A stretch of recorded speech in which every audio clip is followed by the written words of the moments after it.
তোমার মায়ের সাথে কিছু ঘটনা ঘটেছিল বেশ কিছু বছর আগে। ধানবাদের ঘটনা এটা, আমার মায়ের সাথে ঘটে যাওয়া ঘটনা। এই ঘটনাটার জন্যই তোমার মা বাবার জীবনে একটা বড় দুর্ঘটনা ঘটে গেছিল। ঘটনাটা হচ্ছে 1988 সালে ঘটে যাওয়া একটা ঘটনা।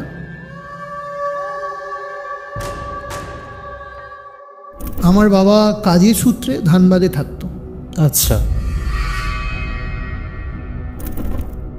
শুধুমাত্র এটা বলতে পারো যে বিবাহের জন্যই বা বিয়ের জন্যই বাবা পশ্চিমবঙ্গেতে এসেছিল। মায়ের সাথে বিয়ে হওয়ার পরে ওয়েস্ট বেঙ্গল থেকে কর্মসূত্রে আবার ধানবাদেতে ফিরে যায়। তো বাবার যেখানে বাসস্থান ছিল ওইখানে, সেটা ভাড়া বাড়ি ছিল একটা। ওখানে যে অফিসটাতে বাবা কাজ করতেন সেই সময় একটুখানি দেরি করেই বাবাকে ফিরতে হতো, মানে ডিউটি আওয়ার্সটা একটু লং টাইম ছিল। ঘটনাটা শুরু হয় ওখানে থাকবার এক সপ্তাহ পর থেকে। একদিন রাত্রিবেলা কারেন্ট অফ হয়ে যায়, তখন বাজে হচ্ছে প্রায় ধরো 11:15। রাস্তাটা থেকে যে ডান দিকে গলিটা ঢুকেছে, গলির মুখটাতে মায়ের চোখটা পড়ে। মা দেখতে পাচ্ছে যে পিছন ঘুরে একটা ছায়া মূর্তি দাঁড়িয়ে আছে, মানে স্থিরভাবে ওখানেই দাঁড়িয়ে আছে, না হাত নড়াচ্ছে না পা নড়াচ্ছে, দাঁড়িয়ে আছে। দূর থেকে দেখে মনে হচ্ছে দেহের তুলনায় তার মাথাটা অনেক বড়। তো মা হঠাৎ করে শুনতে পায় যে একটা বিড়ালের ডাকার আওয়াজ। তো মা দেখে যে একটা বিড়াল জানলার যে বিটগুলো হয় না, বিটের ওপরেতে ওই বসে আছে আর মায়ের দিকে তাকিয়ে কাঁদছে। মা যখন ঘুমোচ্ছে, মা বলছে যে আমি ঘুমানোর পরে আমি বুঝতে পারছি যে একটা বিশাল বড় মাথা আমার দিকে এগিয়ে আসছে।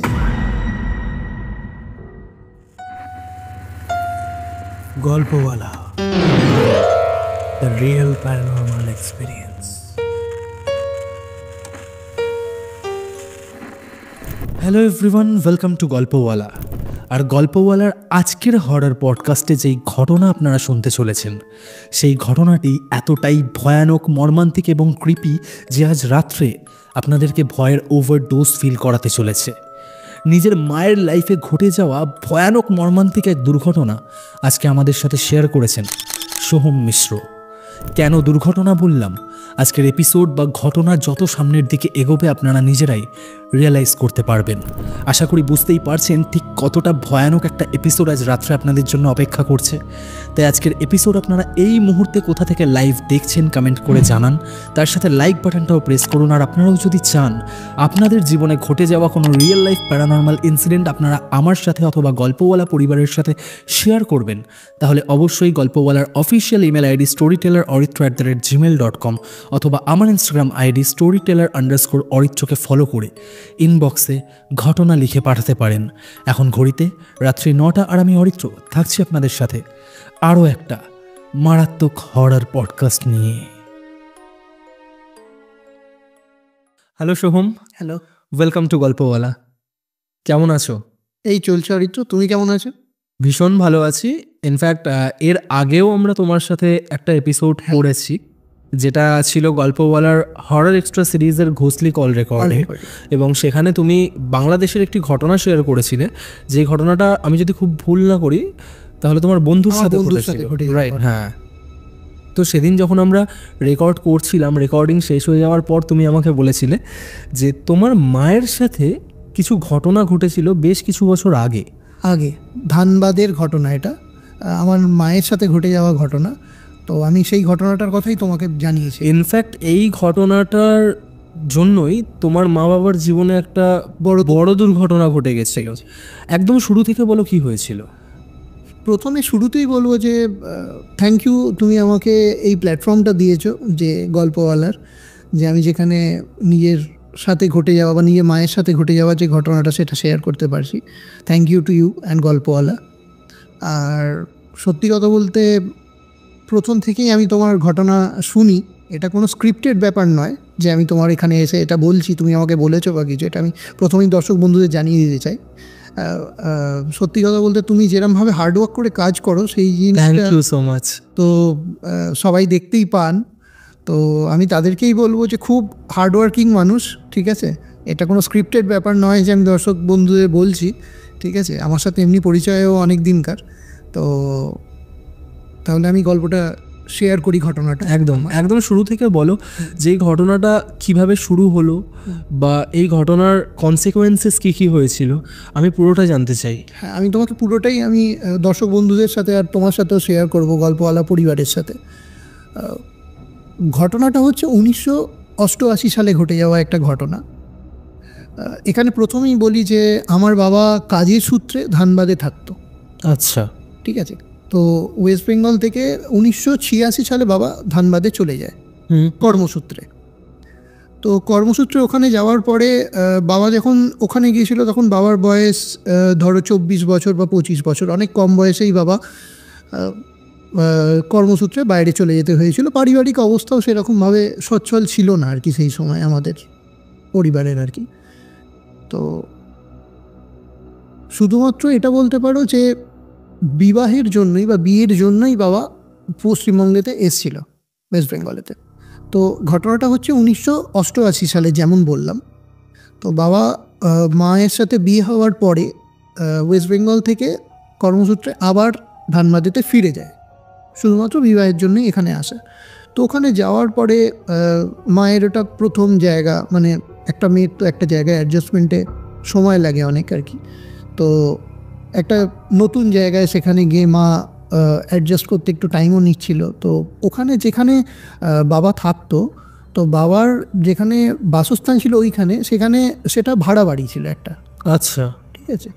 তো এতদিন ধরে বাবা সেখানে একা ছিল। এবার তার চারপাশে যারা ছিল তারা কলিগ ছিলেন ওখানে, মানে কোয়ার্টার টাইপের যেরকম হয় আর কি।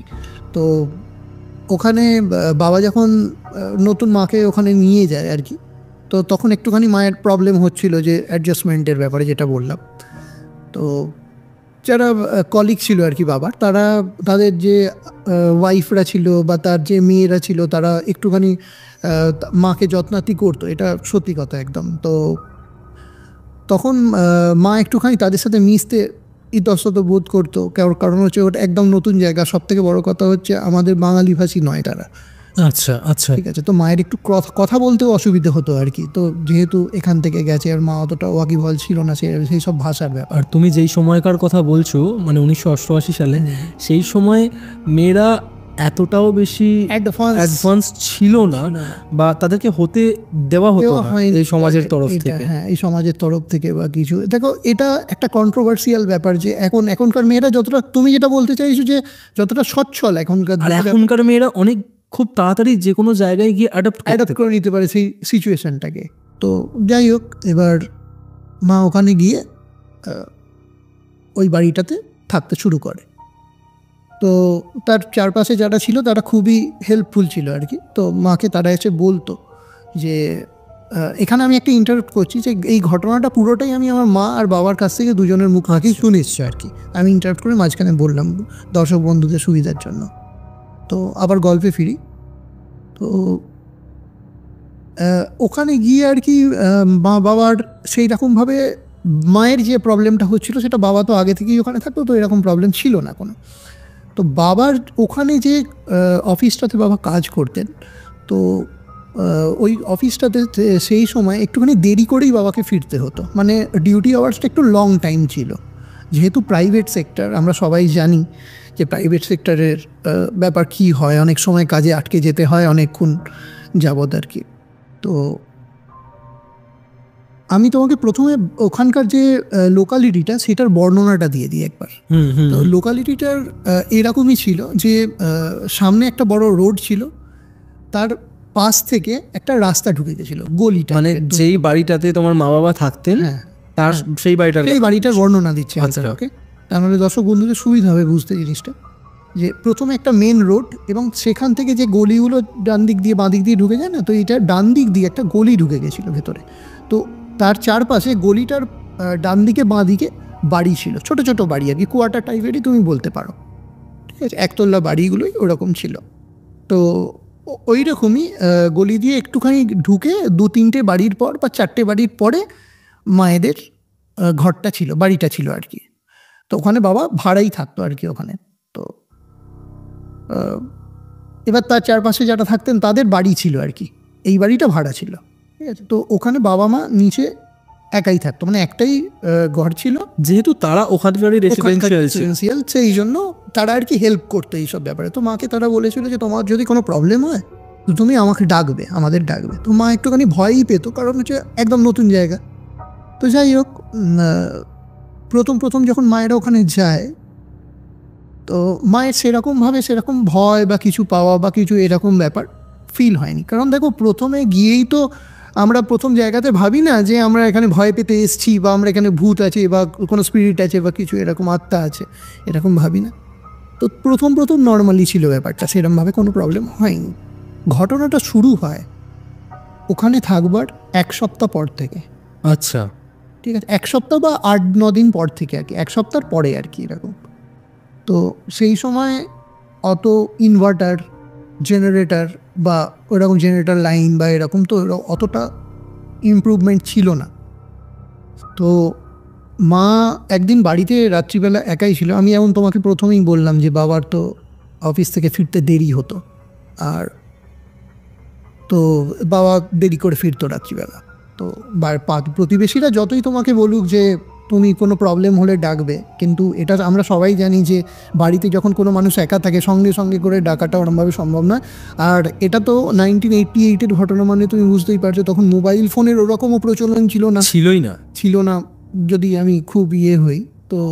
আর সেরকম ফোনের ব্যাপারও ছিল না তখন। মোবাইল ফোন তো আসেই মানে ইন্ডিয়াতে যদি খুব বলি না করি 90s এর পর থেকে, মানে এটা আমারও ঠিক এটা জানা নেই, কিন্তু আমি যেটুকু শুনেছি আর কি সেই সময় এইরকম ব্যাপার ছিল। মোট কথা আমার মা বাবার কাছে এরকম ফোনের এরকম ব্যাপার ছিল না তখন। চিঠির যে প্রচলনটা ছিল সেটা তখনও ছিল। এই রিলেটেডও একটা ঘটনা আছে, আমি এটা পরে তোমার সাথে শেয়ার করব একদিন। তো যাই হোক, ঘটনায় ফিরি। তো একদিন রাত্রিবেলা কারেন্ট অফ হয়ে যায়, তখন বাজে হচ্ছে প্রায় ধরো 11:30, 10:30, 11:30 বাজে রাত্রিবেলা। আচ্ছা, ঠিক আছে। এবার সবাইকার বাড়িতে, এটা সূত্রপাত ঘটনাটার। তো মা দেখছে যে ঘরেতে এত অন্ধকার। তো তখন তাই যেমন বললাম তোমাকে ইনভার্টার বা এরকম তো ওরকম কোনো প্রচলন নেই। তো লম্ফ আলো বা হ্যারিকেন বা এরকম একটা হ্যারিকেনের আলো, আর হ্যারিকেনের আলো এবার কতটাই ঘর আলোকিত হয়। তো এবার মা বলছে যে ভেতরে গরমও করছে, পাখাও চলছে না, তো একটা কাজ করি, একটুখানি দরজাটা খুলে বাইরেটায় দাঁড়াই, যেমন হয় আমরা আর কি বাইরে দাঁড়াই। মা এবার দরজাটা খুলে, অত রাত্রেই বলছে 11:30 বাজে, তখনও তোমার বাবা ফেরেনি? না, বাবা ফেরেনি তখন। তো এবার বাইরে গিয়ে মা দরজাটা খুলে দাঁড়িয়েছে। তো খানিকক্ষণ পর দাঁড়ানোর পরে মায়ের চোখটা যায় হচ্ছে, যেটা আমি বললাম তোমায় যে রাস্তাটা থেকে যে ডান দিকে গলিটা ঢুকেছে, গলির মুখটাতে মায়ের চোখটা পড়ে।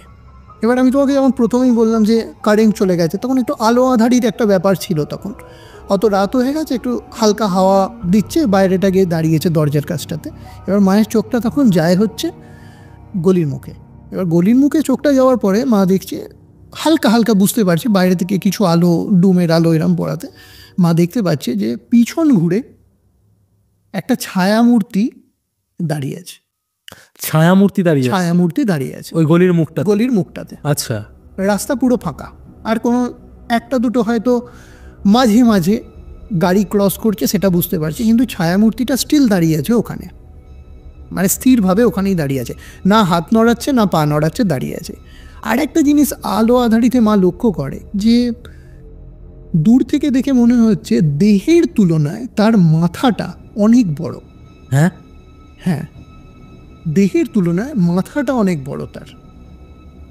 দূর থেকে বোঝা যাচ্ছে, মানে মাথাটা অনেকটা বড় বোঝা যাচ্ছে। ছায়ামূর্তি আমি কিন্তু বলছি, ঠিক আছে, ক্লিয়ার কিন্তু নয় ব্যাপারটা, দূর থেকে দেখছে, ঠিক আছে। আর একটা জিনিস যেটা বুঝতে পারছি, আমি তোমায় বললাম যে হাওয়া দিচ্ছিল, হাওয়াতে কি হচ্ছে তার চুলগুলো উড়ছে। মা কিন্তু এটাও বুঝতে পারছে দূর থেকে যে মাথা থেকে একটা কিছু উড়ছে, তার মানে অবভিয়াসলি তার বড় বড় চুল, সেই চুলগুলো উঠছে মাথা থেকে। তো এইটুকু দেখে বুঝতে পারছে যে মা যে ওটা একটা কার্লি হেয়ার, কোকড়ানো চুল যেটাকে বলি সেইটা। তো মা এবার দূর থেকে দেখছে ওরকম, আর বিশাল আকৃতির তার মাথা, স্বাভাবিক ব্যাপার। এবার যতক্ষণ না মা সেটা শিওর হচ্ছে বা নিশ্চিত হচ্ছে যে ওটা মানুষ না কী ব্যাপার, সেটা মা অতটা খেয়াল করছে না ব্যাপারটাতে। তো মা দূর থেকে দেখে একটুখানি ভয় পেয়েই দরজাটা বন্ধ করে দিয়ে ভেতরে চলে আসে। তো খানিকক্ষণ পরে কারেন্ট চলে আসে আবার, যেমন আমি তোমায় বললাম যে কারেন্ট ছিল না, কারেন্ট চলে আসে, মা আবার নর্মালি ঘরেতে শুয়ে পড়ে এসে। তো কিছুক্ষণ পর তার বাবা আসে আর কি। বাবা এসে তখন দরজাটা খোলে, তখন মা সেদিনকে সেই ব্যাপারটা নিয়ে বাবার সঙ্গে কোনো ডিসকাস করেন, কারণ এটা চোখের ভুল হিসাবেই মা ব্যাপারটাকে ছেড়ে দিয়েছিল যে এরকম হয়, এটা হয়তো আমার চোখের ভুল বা কিছু, যেমন প্রথমে আমরা বুঝতে পারি না, তো এরকম হয়েছিল। তো সূত্রপাত হচ্ছে ঘটনার এইখান থেকে। পরের দিন নর্মালি যেমন দিন কাটার তেমন কাটে, বাবা আবার যেমন রাত্রিবেলা দেরি করে ফেরে তেমন ফেরে। তো সেদিনকে সেরকমভাবে কোনো কিছু মা বুঝতে পারেনি। ঠিক তার পরের দিনকে যখন মা দুপুরবেলায় স্নান করে এসে ঘরেতে বসেছে, বাবা যেমন অফিস যাওয়ার চলে গেছে, দুপুরবেলা এই ধরো 2:30 পৌনে 3টে এরকম বাজে আর কি, ঘরেতে বসে আছে। আর একটা এখানে বর্ণনা দিই, দরজাটার ঠিক পাশেই দুপাশে দুটো জানলা ছিল। আচ্ছা, দরজার দুপাশে দুটো জানলা, মানে একটা ডান দিকে একটা বাঁ দিকে, যেমন দরজা ছিল যেটা দিয়ে আর কি গলিটা দেখা যেত আর কি। তো মা হঠাৎ করে শুনতে পায় যে একটা বিড়ালের ডাকার আওয়াজ, বিড়াল যদি কাঁদে যেমন আওয়াজ হয় সেই রকম আওয়াজ শুনতে পায়। তো এবার মা স্বাভাবিক ব্যাপার দেখে যে জানলার দিকে তাকিয়ে যে কি দেখতে পাচ্ছে বা কিছু উঁকি মেরে দেখে। তো মা দেখে যে একটা বিড়াল জানলার যে বিটগুলো হয় না, বিটের ওপরেতে ওই বসে আছে আর মায়ের দিকে তাকিয়ে কাঁদছে। আচ্ছা, মানে কান্নাটা কীরকম বলবো আমি, খুবই প্যাথেটিক কান্না, যেমন করুণ কান্না হয় না বিড়ালের আমরা শুনি, এরকম ভাবেও বিড়াল কাঁদে যে শুনলে মনে হয় কোনো অশুভ কিছু ঘটতে চলেছে। আর প্রথম কথা আমি যেটা বলবো সেটা হচ্ছে যে তুমি যেটা বললে যে অশুভ ব্যাপারটা, বিড়ালটা ছিল কালো বিড়াল। আচ্ছা, বিড়ালটা ছিল কালো বিড়াল। তো কালো বিড়াল আমরা দেখলেই আমাদের মনে হয় যে অশুভ সংকেত কিছু, এইরকম আমরা, এটা একটা মান্যতা আছে যে কালো বিড়ালের। এখন এই কনসেপ্টগুলো অনেকটা পাল্টে গেছে, কিন্তু মানে আমি যখনকার ঘটনা তোমাকে বলছি আর কি, এটা তখনকার দিনে মানে মান্যতা ছিল একটা। হ্যাঁ, ঠিক আছে, আমরাও ছোটবেলায় দেখেছি এই জিনিসগুলো। হ্যাঁ, যখনই আমরা দেখতাম কালো বিড়াল কাঁদছে বা কিছু করছে, তখন আমার বাড়ির লোকে বলতো এই দেখেছিস এরকম খারাপ কিছু একটা ঘটতে চলেছে। তখন তো ছোটবেলায় আমাদের অত সেন্স থাকে না, কিন্তু বাড়ির লোকের মুখ থেকে যেগুলো আমরা শুনতাম সেগুলো বলছি। তো তখন মা এটা, কিন্তু আমি একটা কথা বলবো তোমার অরিত্র, তখন মা যেটা আমাকে বলেছে আর কি, মায়ের মাথায় তখন এই জিনিসটাও আসেনি, ভেবেছে নর্মালি বিড়াল যেমন কাঁদে তো তেমন এরকম ব্যাপার। যে জিনিসটা যে এতটা ভয়ানক একটা জায়গায় যাবে সেটা আমি ঘটনার বললে তুমি বুঝতে পারবে, ঘটনাটা পুরোটা বললে। তো ঘটনায় ফিরি, বলার পর ওরকম হওয়ার পর মা বিড়ালটাকে তাড়িয়ে দেয় ওখান থেকে, এই যা বলে তাড়িয়ে দেয়। তো বিড়ালটা চলেও যায় ওখান থেকে। তো তারপরে আবার যেমন নর্মাল অ্যাজ ইউজুয়াল খাওয়া দাওয়ার পরে মা ঘুমিয়ে পড়ার পর সন্ধেবেলার দিকে, যখন সেদিনকারই কথা বলছি, সেদিনকে যখন মা সন্ধেবেলায় সন্ধ্যা দিতে যায়, সন্ধ্যা আরতি যেটা আমরা, তো ওখানে গিয়ে ঠাকুরকে ধূপ দিতে গিয়ে যখন দরজার বাইরে, চারিদিকে ধূপ ঘোরানোর পর দরজার বাইরে গিয়ে যখন দরজাটা খুলে ধূপটা দিতে যায়, তখন দেখে যে বিড়ালটা পায়ের কাছে বসে আবার ওরকম ম্যামা বলে ডাকছে। মানে তখন কিন্তু কাঁদছে না, সেই বিড়ালটাই ওকে, কালো বিড়ালটা, ঠিক আছে। এবার কাঁদছে, এবার ওপর দিকে তাকিয়ে আছে মায়ের দিকে। এবার মা তখন অ্যাজ ইউজুয়াল সন্ধ্যেবেলা ওরকমভাবে বিড়ালটাকে সরিয়ে দেয়, এবার বিড়ালটা চলে যায়। কিন্তু একেবারে বিড়ালটা চলে যাচ্ছিল না। মা যখনই দরজা থেকে সেটাকে তাড়িয়ে দেওয়ার চেষ্টা করছে বা সরিয়ে দেওয়ার চেষ্টা করছে, বিড়ালটা খানিকক্ষণ গিয়ে, মানে খানিকটা দূরে গিয়ে আবার ঘুরে বসে মায়ের দিকেই তাকাচ্ছে, ঠিক আছে। তো যাই হোক, এরমভাবে ব্যাপারটা সেদিনকেও এরকম হলো। তো সন্ধ্যেবেলা মা সন্ধ্যে দেওয়ার পর ঘরে বসেছিল। তো পাশের বাড়ির যারা, আমি তোমাকে বললাম যে বাবার কলিগের ওয়াইফ আছে, তো তারা একদিন, তো সেদিনকেই আর কি সন্ধ্যেবেলা বাড়িতে আসেন, দিয়ে বলেন যে তুমি একা একা বাড়িতে কেন থাকবে, তুমি চলো আমার বাড়িতে, চলো আমার বাড়িতে টিভি আছে, দেখবে, ঠিক আছে। এবার এটাও তোমাকে আমি বলি যে টিভিও তখন সবাইকার বাড়িতে একটা করে যে থাকবে এই ব্যাপারও ছিল না, বিশাল বড় লাক্সারির ব্যাপার ছিল। ব্যাপার ছিল একটা, যে টিভি আমার বাড়িতে থাকবে। তো বাবারা গেছেই ওখানে, একটা ভাড়া বাড়িতে রেন্টেতে আছে, আর তখনই সঙ্গে সঙ্গে একটা ছেলের সেরকমভাবে গুছিয়ে নেওয়াটাও সম্ভব নয় যে আমার বাড়িতে সমস্ত জিনিসপত্র থাকবে বলে। তো যাই হোক, মা ওনাদের সাথে পাশের বাড়িতে টিভি দেখতে যায়।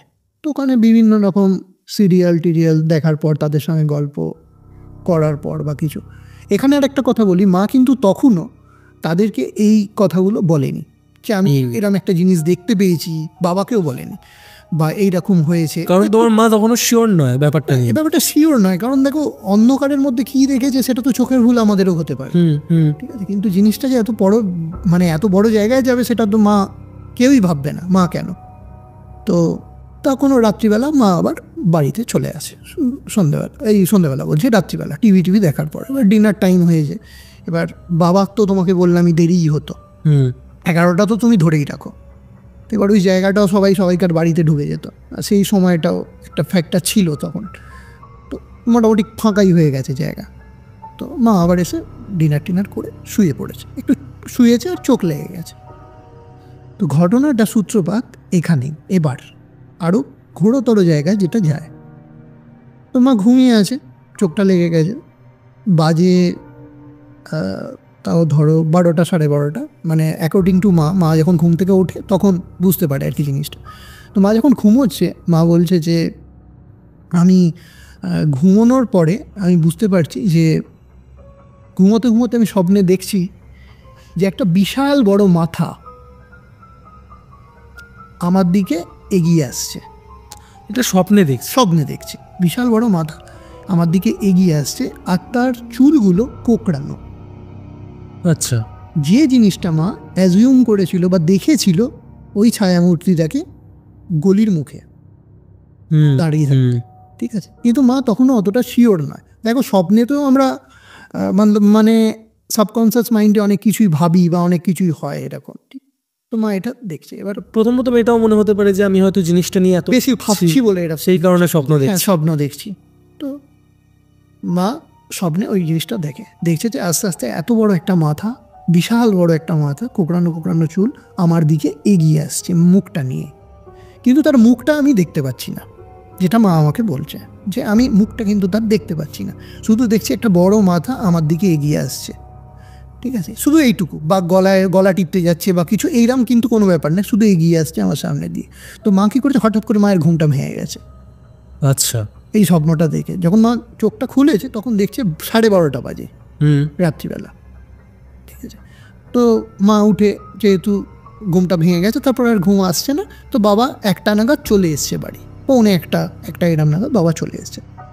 মা কিন্তু বাবাকে তখনও বলেনি কোনো কথা, কারণ মা ভাবছে যেটা আমি একটা নতুন জায়গায় এসেছি, হয়তো আমার ভয় লাগার জন্য এই জিনিসগুলো হচ্ছে। তো সেদিনকে খাওয়া দাওয়া করে, মায়ের তো খাওয়া হয়ে গিয়েছিলো, বাবা বলেই দিত যে তুমি খেয়ে নেবে, আমি এসে পরে। তো খাওয়া দাওয়া বাবা করার পরে শুয়ে পড়েছে। সেদিনকে রাত্রিবেলা কোনো প্রবলেম হয়নি। পরের দিন সকালবেলা বাবা আবার অফিস চলে গেছে। সেদিনকে আবার দুপুরবেলা সেম জিনিস, মানে একই জিনিস মায়ের সাথে আবার ঘটেছে। দুপুরবেলা মা যখন বাবা চলে যাওয়ার পর আর কি, অফিস চলে যাওয়ার পর মা চান করে খাওয়া দাওয়া করে দুপুরবেলার দিকে একটু শুয়েছে। তো মা শোয়ার পর খানিকক্ষণ পরে দেখছে যে আবার স্বপ্নে ওই একই জিনিস মা দেখতে পাচ্ছে। আচ্ছা, মানে একটা মাথা মায়ের দিকে ওরমভাবে এগিয়ে আসছে, কিন্তু মুখ দেখতে পাচ্ছে না, চুলগুলো কোঁকড়ানো, ঠিক আছে। মায়ের আবার ঘুম ভেঙে যায় অ্যাজ ইউজুয়াল, ভয় পেয়ে। তো মা তখন ঘুম থেকে উঠে, মানে আমি তোমায় বলছি এটা দুপুরবেলার ঘটনা আর কি, দুপুরবেলার কথা, 4:30 তখন বাজে, বিকেল হয়ে গেছে আর কি। তখন মা উঠে জল খেয়েছে, দিয়ে একটুখানি ভয় পেয়ে গেছে ব্যাপারটা। তো মা তারপরে ভাবছে যে আমি কালকেও একই স্বপ্ন দেখলাম, পরের দিন আমি একই স্বপ্ন দেখলাম দুপুরবেলা, এটা কি করে স্বপ্ন হতে পারে? এর পেছনে নিশ্চয়ই কোনো কারণ আছে।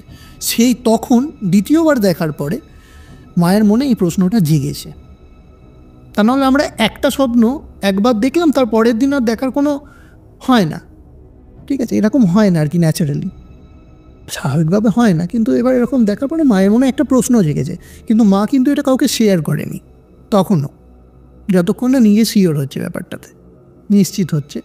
তো সন্ধে হয়ে গেছে, আবার মা যেমন অ্যাজ ইউজুয়াল সন্ধে দেওয়ার পরে বাড়িতে একাই আছে। সেদিনকে আর মা পাশের বাড়িতে যায়নি টিভি দেখতে বা কিছুতে, ঠিক আছে। তো মা বাড়িতে ঘরেতে বসেই আছে, বই পড়ছিল বা কিছু একটা করছিল। তো সেটা মা আর কি মনে করতে পারিনি, আমাকে যেটুকু বলেছে আমি সেটাই বলছি তোমায়। বাড়ির ঘরে, মোট কথা ঘরে ছিল সেদিনকে, নিজের ঘরেতেই ছিল, বা কোনো ঘরের কাজ করছিল বা এরকম কিছু একটা হবে। তো হঠাৎ করে মা শুনতে পায় যে মাকে কেউ ডাকছে। ওকে, জেগেছিলেন তো তখন? মা তখন জেগেছিলেন, বাড়ির কাজ করছিলেন। আমি বলছি তোমাকে 8টা সাড়ে 8টার ঘটনা, এটা হচ্ছে তখন টাইম ছিল হচ্ছে 8টা সাড়ে 8টা, ঠিক আছে। তখন মনে হচ্ছে যে মাকে কেউ চেনা আওয়াজে, মানে আমার বলতে পারো এটা আমার বাবার গলাতে ডাকছে কেউ। আচ্ছা, মানে তোমার বাবার গলার আওয়াজে কেউ একজন ডাকছে। ওকে। তো মা এদিক ওদিক দেখতে থাকে, খুঁজতে থাকে, সাড়া দেয়নি মা, কিন্তু এদিক ওদিক দেখতে থাকে যে হয়তো বাবা তাড়াতাড়ি করে চলে এসছে আজকে বা কিছু, এরকম তো হয়, চলে এসছে বা কিছু। তো মাকে প্রথমেই গিয়ে দরজাটা খুলিনি, মানে এটা বুদ্ধি দিয়ে কাজ করেছে যে নতুন জায়গা, আমি ওখানে গিয়ে দরজাটা খুলবো না, কারণ দেখো ভূত স্পিরিট এইগুলোর থেকে তো এখন মানুষের ভয় বেশি। তো এটাই আর কি, তখনকার দিনও। তো যাই হোক, তখন খোলেনি দরজাটা। তো মা আবার ইগনোর করে দিয়েছে ব্যাপারটাকে, মানে এড়িয়ে গেছে, দিয়ে আবার কাজ করতে যেটা করছিল সেটা শুরু করেছে। তো তারপরে মা বলছে যে আবার আমি ওরকম আওয়াজ পাই, এবার একটু জোরে, যে আওয়াজটা খুব নিস্তেজভাবে আসছিল সেটা জোরে পাই, যে আমার নাম করে কেউ ডাকছে, কিন্তু দরজা খোলো বা কিছু এরকম কোনো ব্যাপার নেই, কিন্তু শুধু নাম ধরে ডাকছে। তো মা এদিক ওদিক তাকাতে থাকে, কিছু দেখতে পায় না। এবার গলির ভেতরের ব্যাপারটা তোমাকে বলি, যে লাইট পোস্টগুলো ছিল সেগুলো একটু ডিস্টেন্সে, মানে একটু দূরে দূরে ছিল আর কি। একটা লাইট পোস্ট এখানে, আর সেখানেই বা কত ওয়াটের লাইট জ্বলছে, একটা ডুমই তো জ্বলবে। তখন ব্যাপার সিস্টেমও ওরম আসেনি ব্যাপারটা। তো হালকা আলো আঁধারি একটা ব্যাপার ছিল, আমরা এটা সবাই জানি, যারা 90s কিড তারা জানে যে কি ছিল বা কি ব্যাপার ছিল। তো তারপরে ওরম আওয়াজটা পাওয়ার পরে মা একটু সাহস করে গিয়ে দরজাটা খুলেছে, এই আওয়াজটা জোরে পাওয়ার পর সাহস করে গিয়ে। তো মা দরজা খুলে দেখছে কেউই নেই। যখন মা ডান দিকে চোখটা ফিরিয়েছে, আমি বলছি কি আমাদের মানে ওই যে বাবার যে ভাড়া বাড়িটা ছিল সেটা ছিল হচ্ছে তোমার রাস্তার ডান দিকে। আমি তোমাকে প্রথমেই বললাম গলি দিয়ে ঢুকে 2-4টে বাড়ির পরেই ছিল ওদিকে। তো মোড়টা ছিল হচ্ছে যে গলির মোড়টা, সেটা বাঁ দিকে পড়বে। তো বেরিয়ে মা বাঁ দিকে তাকায়, বাঁ দিকে কিছু দেখতে পায় না। যখন মা ডান দিকে তাকায় তখন নিচের দিকে তাকিয়ে দেখছে ওই বিড়ালটা বসে আছে, কালো বিড়াল। আচ্ছা আচ্ছা, ঠিক আছে, কালো বিড়ালটা ওখানে আবার বসে আছে। তো মা দেখার পর একটুখানি রাগ করেই চেঁচিয়ে বলেছে, এখান থেকে যাবি, খালি এখানে চলে আসছি, সেরকমভাবে বলেছে। বিড়ালটা আবার পালিয়ে গেছে। কিন্তু বিড়ালটা কিন্তু পুরোপুরি অরিত্র চলে যাচ্ছে না। আমি কিন্তু কেন এটাকে নোট ডাউন করতে বলছি, মানে তোমাকে এই কারণ আছে এটার একটা, সেটা তুমি ঘটনা শেষে জানতে পারবে। ওকে, মানে এই বিড়ালটার সাথে কিছু একটা কানেকশন রয়েছে, যোগসূত্র আছে, কিন্তু সেটা আমি পুরোটা বলার পর তুমি বুঝবে। তো তারপরে মা ওরকম বলার পরে বিড়ালটা ওখান থেকে চলে যায়, কিন্তু বিড়ালটা পুরোপুরি যাচ্ছে না, খানিকটা গিয়ে ঘুরে আবার তাকিয়ে আবার ডাকতে শুরু করছে ওরমভাবে। তো মা আবার ভেতরে চলে আসে, ঠিক আছে। সেদিনকে রাত্রিবেলা বাবা আসে অ্যাজ ইউজুয়াল, যেমন দেরি করে আসে সেরকম আসার পর সেদিনকে একটু তাড়াতাড়ি এসেছিলো বাবা। তো মা আর বাবা একসাথে খেতে বসে। তো খাওয়ার সময় বাবাকে সেদিনকে মা এই ঘটনাটা বলে, এতদিন পরে 2-3 দিন কেটে যাওয়ার পরে। তো বাবাকে বলার পর যেমন আমরা ন্যাচারালি হয়, তো বাবা তখন বলে, দেখো তুমি এখন এখানে নতুন এসছো, তোমার একটু অ্যাডজাস্টমেন্টে টাইম লাগবে, তো তোমার এরকম মনে হচ্ছে। আমিও যখন এসেছিলাম তখন আমারও একটুখানি ফাঁকা ফাঁকা লাগতো, যখন তুমি ওয়াকিবহাল হয়ে যাবে জিনিসগুলোর মধ্যে অ্যাডজাস্ট করে নিতে পারবে, তো তোমার এই জন্য ভয় লাগছে, নতুন জায়গা তো সেই কারণের জন্য। তো দেখবে একজন আশ্বাস যদি আমাদেরকে দেয় যে তোমার এরকম মনে হচ্ছে, এটা কোনো ফ্যাক্টর নয়, তো আমরা কিছুটা আশ্বাসিত হই যে আমার সঙ্গে এরম হয়েছে বা কিছু। কিন্তু বাবাকে কিন্তু মা এই কথাটা বলেনি যে তোমার গলার আওয়াজ করে সন্ধেবেলা আমার সাথে এরকম একটা ঘটনা ঘটেছে, ওই দিনের ঘটনাটা ওই দিকে বলেনি, আগে কি হয়েছে সেইটা বলেছে। তো সেদিনকে রাত্রিরে বাবা মা আবার রাত্রিবেলা ঘুমিয়ে পড়ে। সেদিনকে রাত্রিবেলাও মায়ের একই স্বপ্ন আসে, আবার ওই এক স্বপ্ন দেখছে মা। এখানে আর একটা জিনিস বলে রাখি, ঘটনাগুলো মা বাবাকে বলেছিল, কিন্তু স্বপ্নের যে ব্যাপারটা সেটাও কিন্তু বাবাকে তখন বলেনি মা। আচ্ছা, মানে বাবাকে এই কথাটা বলেছিল মা, যে গলির মুখেতে আমি একজনকে দেখেছি এরকম, বুঝতে পারিনি এরকম, এইটা বলেছে, কিন্তু স্বপ্নর ব্যাপারটা আর ওই যে ডাকার ব্যাপারটা সেদিনকার, সেটা কিন্তু বলেনি। বিড়ালের ব্যাপারটা বলেছে, এই বিড়ালটা এরকম করে এরকম, তো তোমার বলেছে ন্যাচারাল ব্যাপার, বিড়াল তো যার বাড়িতে খুশি যেতে পারে, এরকম একটা ব্যাপার। তো সেদিনকে রাত্রিবেলা মা আবার ওই স্বপ্নটা দেখে, দিয়ে ভয়েতে উঠে পড়ে। মানে বড় মাথা এগিয়ে আসছে। এখানে একটা ব্যাপার ছিল, যখন মা দেখে সেদিনকে স্বপ্নটা, তখন তার ফেসটাও দেখতে পায়, মানে মুখটাও এবার দেখতে পায়। আচ্ছা, স্বপ্নে তার চোখগুলো পুরো সাদা ছিল, মণি বলতে কিছুই ছিল না। আর দ্বিতীয় কথা হচ্ছে, তার মুখেতে রক্ত পড়ছিল চারপাশ দিয়ে, মানে মুখটা কেউ যদি ক্ষতবিক্ষত করে দেয় সেই রকম। আচ্ছা, আর তার দেহ বলে কিছু ছিল না।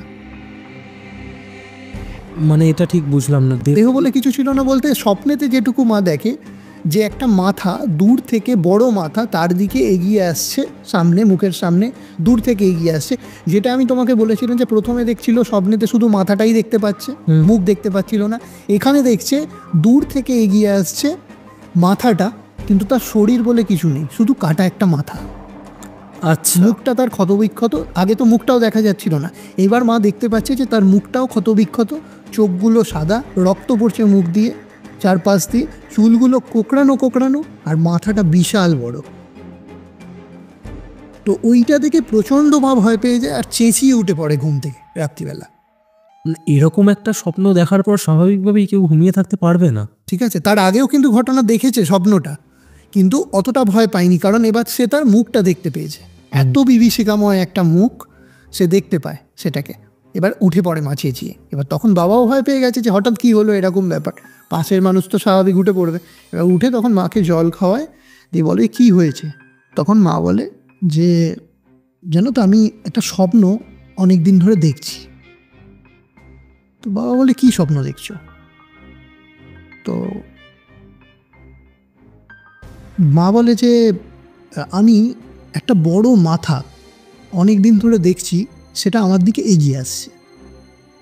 তো তখন বাবা বলে মাথা, একটুখানি অবাকই হয়ে যাওয়ার ব্যাপার, যে তুমি মানুষ দেখছো না, পশু দেখছো না, কিছু দেখছো না, বা কোনো জায়গা দেখছো না, তুমি একটা মাথা দেখছো। বাবার একটা এরকম ব্যাপার ছিল যে কী ধরনের কথা বলছো তুমি, এটাও একটা নাকি, তুমি ভূতের কি স্বপ্ন দেখেছো? মা বলছে না, আমি ভূতের স্বপ্ন দেখছি না কারুর, তুমি আমার কথাটা বিশ্বাস করো, আমি এরকম এরকম জিনিস 3-4 দিন ধরে দেখছি। তো তখন বাবা বলছে তুমি এগুলো আমাকে আগে তো বলোনি কিছু, তুমি আজকেই দেখেছো তাহলে? বলছে না, আমি দেখছি, কিন্তু আজকে আমি খুব ভয় পেয়েছি, কারণ আমি তার মুখটা দেখতে পেয়েছি। যে মাথাটাকে আমি দেখছিলাম এতদিন ধরে, সেটা আমি পরিষ্কারভাবে মুখটা দেখতে পাচ্ছিলাম না, কিন্তু আজকে আমি তাকে পুরোটা দেখেছি। তার দেহ বলে কিছু নেই, শুধুমাত্র মাথাটা আছে, আর গলার দিক থেকে কাটা, আমি এইটুকু দেখতে পাচ্ছি, আর মুখ তার পুরো ক্ষতবিক্ষত। তো এরম একটা বিভীষিকা মুখ আমি দেখেছি, সেই কারণের জন্য আমি এরম চিৎকার করে উঠেছি। তো তখন বাবা রাত্রিবেলা ব্যাপারটাকে সামাল দেওয়ার জন্য বলে না না, তুমি একটুখানি বেশি ভূত নিয়ে ভাবছো, বা ভয়ঙ্কর কিছু দেখেছো হয়তো টিভিতে, পাশের বাড়ি গেছিলে তো ওরকম হয়তো দেখেছো কিছু, সেই কারণের জন্য তোমার ওরকম মনে হচ্ছে। কিন্তু ব্যাপারটাতে তো মা শিওর যে এরকম কোনো ব্যাপার নয়। মাও বুঝতে পারছে যে বাবা ভয় থেকে মাকে কাটানোর জন্য এই কথাগুলো বলছে। তো মা তখন কথা বাড়ায়নি, শুয়ে পড়েছে। পরের দিন সকালবেলা ধরো ওই 9:30-10টা যখন বাবা আর কি বেরোবে, তখন মায়ের পেটেতে অসহ্য যন্ত্রণা হয়। আচ্ছা, ঠিক আছে, মায়ের পেটেতে অসহ্য যন্ত্রণা হয়। ঠিক আছে, তো ডাক্তার দেখানো হয়। সেদিনকে বাবা আর অফিস যায়নি, ডাক্তার দেখানো হয়। তো ডাক্তার বিভিন্ন টেস্ট দেয় করতে। তো তারপরে খবর আসে যে, মানে খবর পায় যে মা কনসিভ করেছে আর কি। এটা একটা খুবই আনন্দের ব্যাপার ছিল তখন। বাবা ওখান থেকে সবাইকে জানায় যে এরকম এরকম ব্যাপার। তো তখন থেকে বলে না না, খুব ভালো খবর, আমরা খুব খুশি এই ব্যাপারটাতে, যেমন হয় আর কি। তো তারপরে ওখান থেকে আমার ঠাকুমা আর কি বলেন যে বাবার মা আর কি বলেন যে ওখান থেকে যে তোরা একটা কাজ কর, ওখানে আর ওকে রাখার দরকার নেই, তোরা এখানে চলে আয়। ঠিক আছে, তো বাবা বলে যে ঠিক আছে, আর 2 দিন যাক, আমার একটা প্রজেক্টের কাজ চলছে, ওই প্রজেক্টের কাজটা 2 দিনের মধ্যে শেষ হয়ে যাবে, তারপরে আমি ওকে বাড়িতে ওখানে দিয়ে আসবো, দিয়ে আবার আমি এখানে চলে আসবো, আমার কাজের এখানে চলে আসবো। তো তখন বলছে যে তখন ঠাকুমা বললো যে কেন দেরি করবি কেন, এর মধ্যে চলে আয়। তো তখন বাবা বললো যে না, আমার তো এটা অফিসের ব্যাপার, স্বাভাবিক ব্যাপার, একটা অফিসের কাজের জায়গা, তো আমাকে ছুটিও নেওয়ার জন্য বলতে হবে, কারণ ওখানে ট্রেনে আসা মানে একটু টাইম টেকিং ব্যাপার আছে আর কি, তো সময় সাপেক্ষের ব্যাপার। তো বাবা অফিসেতে জানায় যে এরকম এরকম ব্যাপার। তো বাবাকে বলে যে ঠিক আছে, তুমি 2 দিন প্রজেক্টের কাজটা কমপ্লিট করে নাও, কিন্তু তাহলে কিন্তু তোমাকে রাত অবধি সময় দিতে হবে অফিসে, কারণ প্রজেক্টটা 4 দিনের কাজ ছিল আর কি, সেটা বাবা 2 দিনে কমপ্লিট করবে, তার মানে তোমাকে আরও ওখানে সময় দিতে হবে আরও বেশি, হয়তো রাত্রিবেলা ফিরতেও না পারে অফিস থেকে, এই রকম একটা ব্যাপার। এই ব্যাপারটাই যে এতটা মারাত্মক হবে সেটা ভাবতেও পারিনি বাবা, যে একটা ছোট ব্যাপার, আমরা এটাকে একটা স্বপ্নের ব্যাপার যে এই জায়গায় গিয়ে পৌঁছবে, সেই জায়গাটা ভাবতেও পারিনি। কি হয়, সেদিনকে রাত্রিবেলা এরকম আসে, তো মাও খুবই খুশি, বাবাও খুবই খুশি। তো বাবা বলে যে পাশের বাড়ির লোকও জানাজানি যখন জানে আর কি ওখানকার, তখন তারা বলে যে তুমি একটা কাজ করো, আমার মাকে বলে যে তুমি আমার বাড়িতে এসেই থাকো, তোমার এই সময় বাইরে থাকাটা ঠিক নয়, তুমি একা একা আছো, কি দরকার পড়বে, তুমি এখানে আমাদের কাছে এসে থাকো। তো মা একটু ইতস্তত, আমি তোমাকে প্রথমেই বলেছিলাম যে একটুখানি ব্যাপারটাতে যে আমি আবার যাব, মায়ের একটা ব্যাপার আছে যে সত্যি কথা বলতে যে আমি আবার আমার জন্য কাউকে এক প্রবলেমের মধ্যে ফেলবো, তার থেকে আমি আমার বাড়িতে থাকি। তো মা তাদেরকে বলে যে আমার যদি কোনো অসুবিধা হয়, তোমরা তোমার বাড়ির পাশেই আছো, গায়ে লাগানোই বাড়ি, যেমন তোমাকে আমি বললাম। তো মা বলে যে আমি তোমাদের ডেকে নেবো, যখনই আমার কোনো অসুবিধা হবে আমি তোমাকে ডেকে নেবো। তারা খুবই সাহায্য করছিল, তারা মাঝে মাঝে এসে মাকে দেখেও যাচ্ছিল যে এরকম ব্যাপার, কোনো অসুবিধা যদি হয়। তো তখন সন্ধেবেলা আর কি, সেদিনকার কথাই আমি তোমাকে বলছি, সেদিনকে সন্ধেবেলা মা যখন ঘরে শুয়ে আছে, মা তখন বই পড়ছিল। আচ্ছা, সেদিনকে সন্ধেবেলা বই পড়ছিল। আর বাবা যেমন তোমায় বললাম 2 দিনের কাজ ওই করে আসবে, বাবা বলেই গেছিলো যে আমি যদি রাত্রিবেলা না ফিরতে পারি, তাহলে জানবে যে আমি সেদিনকে, আমি যদি 11টা বা যেমন ফিরি আর কি, আমি সেই সময় যদি না ফিরি, তাহলে জানবে যে আমি সেদিনকে রাত্রিটা অফিসেই থাকবো, কাটাবো, আরও বাকিরা যারা আছে তারাও থাকবো। তো মা এটুকু শিওর ছিল যে বাবা যদি না আসে আমি খেয়ে দিয়ে শুয়ে পড়বো, মা তো ওয়েট করতো বাবার জন্য। তো এবার সেদিনকে সন্ধেবেলা মা যখন ঘরেতে বই পড়ছে, তখন মা আবার ডাকার আওয়াজটা পায়, বাবার গলা করে মাকে। আচ্ছা, তো মা অ্যাজ ইউজুয়াল মাথা তুলে জানলার দিকে তাকায়, জানলা খোলা। এবার অনেক সময় হয় না, নতুন জায়গা, অনেক সময় ওখানকার লোকাল কিছু হুলিগান্স থাকে যারা প্রবলেম করে আর কি, গুন্ডা গোছের লোকজন আর কি, এরকম হয়। তো এবার মা সেটা খুবই ভেবেছেন, বাবা বলেছিল যে তুমি দরজা খুলবে না, ঠিক আছে, মানে বাবা কিন্তু জানতো না যে বাবার গলার আওয়াজ করে এরকম ডেকেছে বা কিছু, সেটা কিন্তু বাবা জানতো মানে এই কথাটা তখনও তোমার মা বলেনি? না, বলেনি। এবার বাবা বলেছিল অ্যাজ এ মানে হাজব্যান্ড হিসাবে, যে অচেনা লোক ডাকলে খুলবে না বা কিছু এরকম। এবার অনেকে তো হয়, অনেকের গলা নকল করতে পারে, এরকম ব্যাপার হয়। তো মানে নকল করতে পারে ইন দ্য সেন্স পুরোটা তো করতে পারবে না, মানে আর কি ওই রকমভাবেই, যেটা নামে ডাকে, আমি নামের ডাকার কথা বলছি, গলা তো সবাইকার নিজেরই হয়। তো তখন মা ওরকম আওয়াজ পায়, মা তখন বিছানা থেকে উঠে একটু হেঁটে দরজার দিকে যায়, দরজার দিকে গিয়ে দরজা খোলে না, জানলা দিয়ে উকি মেরে দেখে যে কে ডাকছে বা কী ব্যাপার। নেট দেওয়া জানলা ছিল, নেটের, আর ওরকম একটা বিট ছিল যেখানে বলেছিলাম। মা যখনই উঁকি মেরে দেখতে যায়, ওই কালো বিড়াল যেটার কথা আমি তোমাকে বলেছিলাম, ওই কালো বিড়ালটা ফট করে জাম্প করে লাফিয়ে জানলার ওপরে ওঠে, ওই বিটটার ওপরে। এবার সেটা থেকে মা ভয় পেয়ে যায় একটুখানি। অন্ধকারের মধ্যে ওই কালো বিড়ালের চোখ জ্বলছে, ওরকম ডাকে, আর ওরমভাবে কাঁদতে থাকে বিড়ালটা মায়ের দিকে তাকিয়ে। তো মা এসে আবার ঘরেতে বসে পড়ে, জানলাটা বন্ধ করে দেয়। ঠিক আছে, রাত্রির হয়ে গেছে, 11টা বাজে। তখন মা একটু ওয়েট করছিল বাবার জন্য। তো পাশের বাড়ির একজন ছিলেন যে বাবার সাথে কাজ করতেন, উনিও একসাথেই ফিরতেন। আমি যেরকম বললাম কলিগ, মা বাবা যেখানে থাকতো তার পাশেই কলিগের যে বাড়ি ছিল, উনি চলে এসেছিলেন। ঠিক আছে, তো উনি এসে মাকে বলেন, মা তখন দেখেন যে উনি আসছেন, উনি তখন জিজ্ঞাসা করেন যে আচ্ছা ও মানে বাবার নাম করে বলে আর কি, যে ওকে আসবে না আজকে রাত্রিরে, না ও আজকে কাজ করে আসবে? তখন বলে যে তুমি খেয়ে দিয়ে শুয়ে পড়ো, আজকে ও আসতে পারবে না, বলে দিয়েছে আমাকে তোমাকে জানাতে, তো তুমি খাওয়া দাওয়া করে শুয়ে পড়ো, তুমি আর রাত্রি জেগো না, যদি কোনো অসুবিধা হয় আমাদেরকে ডাকবে, আমরা তো পাশেই আছি, ঠিক আছে? তো এইভাবে মা জেনে যায় যে বাবা আজকে আর রাত্রিবেলা আসছে না বা অফিসেই আছে। তো বাবা মা এবার এসে খাওয়া দাওয়া করে শুয়ে পড়ে। ধরো রাত্রির 1:45 বা 2:10, মা ঘুমিয়ে ঘুমিয়ে ঘুমিয়ে স্বপ্ন দেখছে যে আবার ওই একই স্বপ্ন, যে ওইরকম ক্ষতবিক্ষত একটা মুখ ওরমভাবে মায়ের দিকে এগিয়ে আসছে, ঠিক আছে? যখন মা চোখটা খোলে, তখন মা চোখটা খুলে দেখছে মায়ের মুখের কাছে, এটা কিন্তু আমি স্বপ্নের কথা বলছি তোমাকে, স্বপ্ন দেখছিল যে মুখের কাছে ওরকম এগিয়ে আসছে ক্ষতবিক্ষত হয়ে। এবার মায়ের ঘুমটা তখন ভেঙে যায়। যখন চোখটা খুলে দেখে, তখন মা দেখছে মায়ের মুখের সামনে ওইরকম ক্ষতবিক্ষত মুখ আর কোকড়ানো কোকড়ানো চুল, চোখে মণি বলে কিছুই নেই, মুখ দিয়ে রক্ত পড়ছে ওরকম ক্ষতবিক্ষত মুখ থেকে। ওরম সামনে একটা মাথা, শুধু কাটা মাথা, মায়ের দিকে তাকিয়ে হাসছে। এটা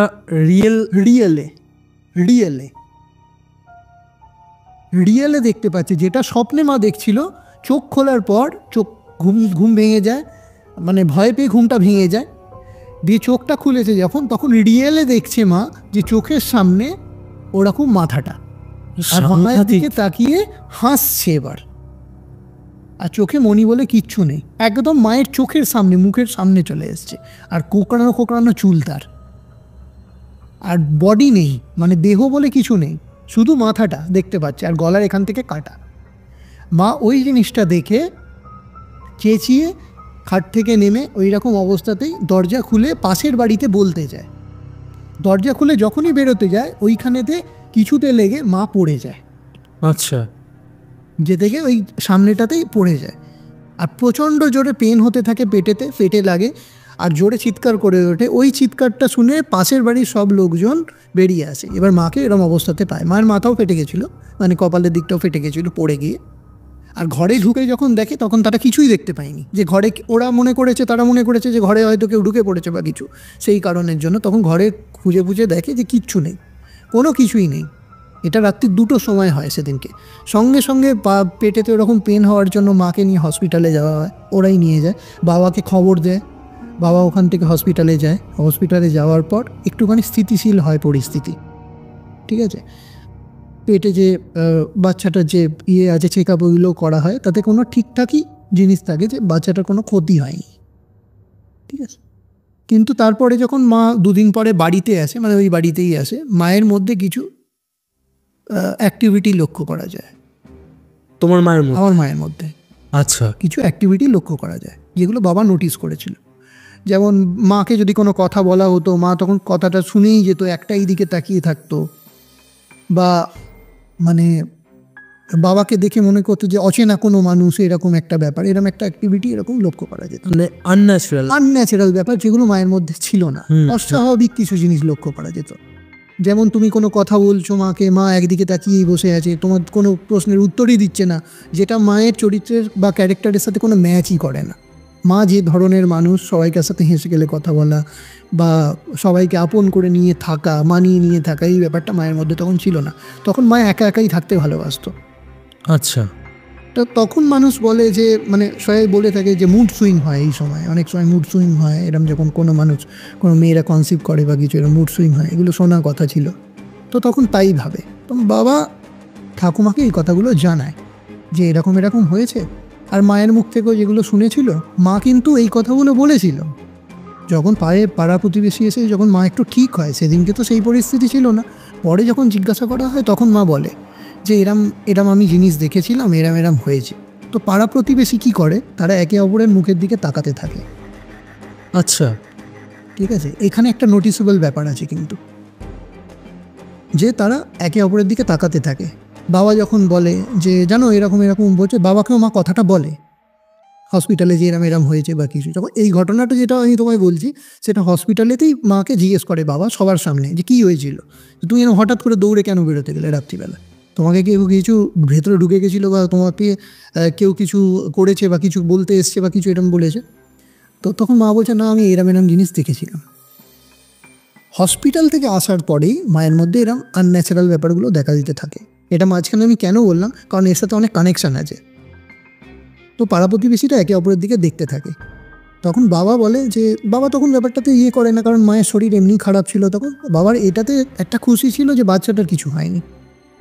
তো যাই হোক, ডাক্তার বলে যে না ঠিক আছে, তো মাকে বেড রেস্টে থাকার জন্য বলেন এরকম হয়েছে। তো তারপরে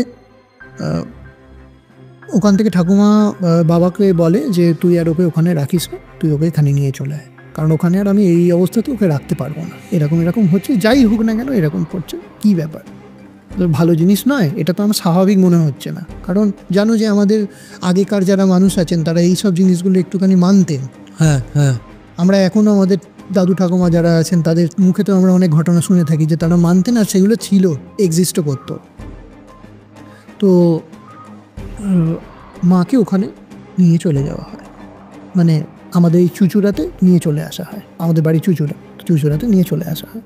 তো আমাদের ওখানে মাকে রাখা হয়। বাবা ওখানে যেমন ছিল ওখানে গেছিল। তারপরে হঠাৎ একদিন, মানে চুচুড়ায় থাকাকালীন আমি বলছি, চুচুড়ায় থাকাকালীন রাত্রিবেলা হঠাৎ করে মায়ের পেটেতে আবার পেন হতে শুরু করে, হঠাৎ করে। আচ্ছা, চুচুড়াতে চলে আসার পরে ওকে, ঠিক আছে। তো নিয়ে যাওয়া হয় হসপিটালে নিয়ে যাওয়ার পর বিভিন্ন রকম টেস্ট করা হয়। তখন একটা খুব খারাপ খবর আসে টেস্ট করার পর, যে বাচ্চাটা পেটেতেই মারা গেছে। আচ্ছা, মানে এই ঘটনাটা চুচুড়ায় আসার পর 1 সপ্তাহ পেরিয়ে যায়। ওকে, চুচুড়ায় আসার পর আমি টাইমটাও বলে দিচ্ছি তোমাকে, সময়টা হচ্ছে 1 সপ্তাহ পেরিয়ে যায়। আসার পর 1 সপ্তাহ সব ঠিকঠাকই ছিল। 1 সপ্তাহ পরে, 1 সপ্তাহ বা ওই 8-9 দিন পরে আর কি, 10 দিন এরমের মাথায় মায়ের হঠাৎ করে পেটে যন্ত্রণা শুরু হয় রাত্রিবেলা। আমি এতক্ষণ ভাবছিলাম যে তোমার মা যেহেতু প্রেগনেন্ট ছিলেন, তো আমি ভাবছিলাম এটা হয়তো তোমার জন্মের আগের ঘটনা। হ্যাঁ, না না, মানে আমার কথা বলতো না, মানে ওই বাচ্চাটা মারা যায়। মানে আমার হয়তো সেটা ভাই ছিল কি বোন ছিল, দেখো এবার তখন তো জেন্ডার রিভিলের ব্যাপার ছিল। হ্যাঁ, যাই হোক তোমার আগে কোনো আমার একটা সন্তান আসে। তো সেদিনকে যেটা বলছিলাম যে রাত্রিবেলা জানানো হয় টেস্টের পরে যে বাচ্চাটা পেটেতেই মারা গেছে। ওকে, তো সবাই খুব কান্নায় ভেঙে পড়ে, স্বাভাবিক ব্যাপার সেটা, কান্নায় ভেঙে পড়ে। বাবাকে সেই সময় জানানো হয়নি ব্যাপারটা, সেটা যেমন বললাম তোমাকে, একটা পাশে মানে অফিসেতে ফোন ছিল, তার 2 দিন পরে বাবাকে সেটা জানানো হয়েছে এরম এরম ব্যাপার। তো বাবাও খুব ভেঙে পড়ে ব্যাপারটাতে। তো আমাদের পরিবারের মধ্যেই, আমি তার নাম করব না, আমার এক ঠাকুমা ছিলেন আর কি, উনি মারা গেছেন এখন, সেই সময়কার আমি বলছি কথা। তো উনি একটু স্পিরিচুয়াল দিকে ওনার আগ্রহ ছিল, বা উনি কিছু বুঝতেও পারতেন হয়তো। আমি এটা তোমায় বলবো যে আমি যেটুকু শুনেছি আর কি ওনার কথা, আমি দেখিনি ওনাকে, আমি দেখেছি বলতে উনি একদম শেষ বয়সে আমি ওনাকে দেখেছি, আমি তখন অনেক ছোট। তো তারপরে উনি বলেন, মানে উনি আসন বা ইয়েতে বসতে পারতেন, তো উনি আসনে বসেন, যে ওনাকে আমার ঠাকুমা ঘটনাগুলো শোনায়, মানে আমার ঠাকুমার মায়ের কথা বলছি এটা। ওকে, ঠিক আছে, ঘটনাগুলো শোনান। তো উনি তখন ওখানে বসে বলেন যে এটা কোনো স্বাভাবিকভাবে জিনিসটা ঘটেনি। আচ্ছা, তুমি দেখো, মানে ঠাকুমাকে বলে যে তুই দেখ ওখানেতে কিছু একটা গণ্ডগোল এরকম হয়েছে, তা না হলেও একই স্বপ্ন বারবার কেন দেখবে, আর ওখানে এটা কোনো অতৃপ্ত আত্মার জন্যই ওর বাচ্চাটা পেটেতেই মারা গেছে। তো তারপরে এর সাথে একটা কানেকশানও আছে, আমি বলছি তোমার, বলে এরকম হয়েছে, এটা কোনো অতৃপ্ত আত্মাই ওর ওপরে ভর করে, মানে পেটেতে ঢুকে গিয়ে ওই বাচ্চাটাকে মেরে ফেলে। আমার একটা জিনিস খুব অবাক লাগলো, কারণ তোমার মা যখন ঘরের দরজা থেকে বেরোতে গিয়ে পড়ে গেছিলেন, তারপর হসপিটাল কর্তৃপক্ষ দেখে বলেছিল যে বাচ্চা ঠিক আছে। তারপরে যখন তোমার মা চুচুড়ায় চলে আসে, তারপরে বাচ্চাটা মারা যায়। এটা খুব কনফিউজ করলো আমাকে, আমি জানি না কেন। হ্যাঁ, এটাই হচ্ছে ব্যাপার। ওখানে যখন তখনই টেস্ট করা হলো, তখন দেখা গেল যে বাচ্চাটা কোনো প্রবলেমই হয়। ঠিক আছে, যখন এখানে আসা হলো তারপরে যখন উনি এটা বললেন যে এই প্রশ্নটা, তুমি যে প্রশ্নটা আমাকে করলে সেই প্রশ্নটাই ওখানে করেছিল যে যদি হতো মা তাহলে তো তখনই হওয়া উচিত ছিল, এটা যে তখনই এরকম হতো। বললেন যে না, এই ব্যাপারটা তখন কেন হয়নি, কারণ ওখানে তো সঙ্গে সঙ্গে এই জিনিসটা হয়েছে, ওরাও তখন চেক করে দেখেছে, তখন বাচ্চাটা ঠিকঠাক ছিল। তারপরে আমি তোমাকে মাঝখানে একটা লাইন বললাম, দুটো লাইন কথা বলেছিলাম, তুমি যদি ভাবো যে মাকে ওখানে 2 দিন রাখা হয়েছিল। হ্যাঁ, যেই সময় তোমার মায়ের মধ্যে অ্যাক্টিভিটি চেঞ্জ হয়ে গেছিল, আনন্যাচারাল যে ব্যাপারটা ছিল, তখন থেকেই ব্যাপারটা মায়ের ওপর হাবি হতে শুরু করে। যেদিনকে পড়ে গেছিল মা, সেদিনকেই কিন্তু মাকে পজেস্ট করা হয়েছিল। পজেস্ট বলতে মাকে নয়, মেন ওই অতৃপ্ত আত্মাটার মেন টার্গেট ছিল হচ্ছে ভ্রূণটা। আমরা এটা সবাই জানি যে তারা রিবার্থ নিতে পারে না, যারা অতৃপ্ত আত্মা হয়, যারা অপঘাতে মারা যায়। এই ঘটনাতেও আমি আসবো, তখন তোমার কাছে জিনিসটা পুরোটা ক্লিয়ার হয়ে যাবে। ঠিক আছে, আমি কেন বললাম অতৃপ্ত আত্মার অপঘাতে মৃত্যুর কথাটা। অতৃপ্ত আত্মাটা কি করে, একটা শরীর খোঁজে যেখান থেকে তারা মুক্তি পেতে পারে বা তারা রিবার্থ লাভ করতে পারে। তাদের তো রিবার্থ হয় না অপঘাতে মারা যাওয়ার জন্য। তো ওই অতৃপ্ত আত্মাটা কী করেছিল, আমার ওই ঠাকুমার মায়ের কাছ থেকে যেটা জানতে পেরেছিল ঠাকুমা, যে মা পড়ে যাওয়ার কারণে, মা তখন মানে এই সময়টা তো সবাই জানে যে যখন কনসিভ করে মেয়েরা তখন একটুখানি ব্যাপারটা অন্য রকমই থাকে। তো সেই সময় সেই সুযোগে মায়ের শরীরে ঢুকে পড়ে ওখানে পড়ে যাওয়ার জন্য। আরেকটা কথা বলেছিলাম মনে আছে বিড়ালের? হ্যাঁ হ্যাঁ, আরেকটা কথা যেটা আমি বলছি সেটা হচ্ছে ওই বিড়ালটাকে যবে থেকে মা পড়ে যায়, ওখানে পড়ে যাওয়ার তারপর থেকে বিড়ালটাকে কোনোদিনও খুঁজেই পাওয়া যায়নি ওখানে। আচ্ছা, বিড়ালটাকে আর খুঁজেই পাওয়া যায়নি ওখানে। এটা অবাক করা একটা ব্যাপার, কিন্তু নোটিসেবল ছিল, যেটা নোটিস করেছিল। বিড়ালের কথাটা তোমাকে বলেছিলাম আমি, যে বাবাকে বলেছিল যে বিড়াল এসে ডাকে, বাবা বলেছিল ও তো বিড়াল বাড়িতে আসে। তখন বাবা যখন সেটাকে ভালো করে নোটিস করে, লক্ষ্য করে এইসব ব্যাপারগুলো হওয়ার পর, তখন বাবা বলে যে আমি কিন্তু একটা জিনিস নোটিস করেছিলাম। যখন ঠাকুমা বলে যে এরকম অতৃপ্ত আত্মার জন্যই ওর পেটের এরকম বাচ্চাটা নষ্ট হয়ে গেছে, তখন বাবা বলে যে আমি একটা জিনিস নোটিস করেছিলাম মা, যে এরকম বিড়ালটা কিন্তু আসতো, এখন কিন্তু বিড়ালটাকে আমি আর দেখতে পাচ্ছি না। কারণ বাবা তো ওখানেই ছিল মহারাষ্ট্রে বলছি, ধানবাদেতে ছিল, তখন দেখতে পাচ্ছিল বাবা, এবার ওখানে ছিল, এবার বাবা তো ওখানেই ছিল, তাহলে তো বাবা বুঝতে পারবে। আমি তোমাকে যেমন বললাম পরের দিন বাবাকে জানানো হয়েছিল, বাবার ওখানে কাজ ছিল, কিন্তু বাবা তো ওই বাড়িতেই থাকছিল, বাবার সাথে কোনো অ্যাক্টিভিটি কিন্তু এরকম হয়নি যে বিড়াল আসছে বা কিছু আসছে। সেদিন থেকে কিন্তু জিনিসটা বন্ধ হয়ে গেছিলো। তো এটাও একটা নোটিসেবল ছিল। তখন ঠাকুমা বলে তুই আমাকে আগেই এই কথাগুলো বলিস নি কেন, তাহলে তো আমরা একটা কোনো প্রিকশন নিতে পারতাম। মায়েরও এটাতে দোষ ছিল, কারণ মাও কিছু বলেনি আগে, মা ব্যাপারটাকে ইগনোর করে গেছিলো, সেই জন্য এই দুর্ঘটনাটা ঘটে। ঠিক আছে, তখন এবার ব্যাপারটাতে আসি, তো উনি তখন বলেন যে এই দুর্ঘটনাটা ঘটেছে ওই অতৃপ্ত আত্মাটার জন্যই। তখন বাবাকে বলে তুই একটু খোঁজ নিয়ে ওখানে দেখবি। আমার ঠাকুমা বলে যে ওখানে কি কিছু এরকম ব্যাপার হয়েছিল। এইবার আসল ঘটনা, তখন আমার বাবা ওখানকার লোকজনকে, এবার দেখো বাবা তো সকালবেলা বেরিয়ে যেত, রাত্রিবেলা ফিরত, বাবার মাঝখানে কোনো ইয়ে নেই, শোনাশুনি কথা কে কাকে বলবে, সবাই সবাইকার বাড়িতেই। ঠিক আছে, আমরা যদি 2-1 বাইরে গিয়ে আড্ডা মারলাম তাহলে আমাদের কানে আসে যে এখানে এরকম একটা ঘটনা ঘটেছে। এবার বাবার তো শুধু কাজের সাথে সম্পর্ক ছিল, বন্ধু বান্ধবও সেরকম নেই, কলিগ ছাড়া, আর কলিগরা শুধু কাজের সাথেই সম্পর্ক, ব্যাস ওইটুকুই। এটা বলছি না যে এরকম হয় না, কিন্তু তারপরে বাবা যখন ওখানে খোঁজ নেয়, আমি তোমাকে একটা কথা বলেছিলাম, হসপিটালে সবাই মুখের দিকে তাকাতাকি করছিল একে অপরের দিকে, এর পেছনেই ছিল আসল রাজটা, যেটা বাবাকে মাকে কাউকেই বলা হয়নি। আচ্ছা, তখন বাবা যখন ওদেরকে গিয়ে ওদের কলিগদেরকে জিজ্ঞাসা করে বা তার ওয়াইফকে জিজ্ঞেস করে যে এখানে এমন কি হয়েছিল, যে এখানে কি কোনো এরকম ব্যাপার হয়েছিল যে কোনো মার্ডার বা কিছু বা এরকম কিছু কি হয়েছিল, অপঘাতে মৃত্যু বা কিছু, তখন তারা বলে যে একটা জিনিস আমি তোমাদের থেকে লুকিয়েছি, যেহেতু তুমি নতুন বিয়ে করে এখানে এসেছিলে ওকে নিয়ে, ও তো এমনি ভয় পেত, সেই কারণে লুকিয়েছিলাম, যে এখানে একজন পুরোহিত ছিলেন। আচ্ছা, উনি আর কি সব কিছু খারাপ কাজের জন্য রুখে দাঁড়াতেন, হুলিগানসদের, গুন্ডা যারা ছিল আর কি ওখানকার লোকাল আর কি, তাদের থেকে রুখে দাঁড়াতেন সব কিছুর জন্য। কোনো খারাপ কাজ উনি করতে দিতে চাইতেন না।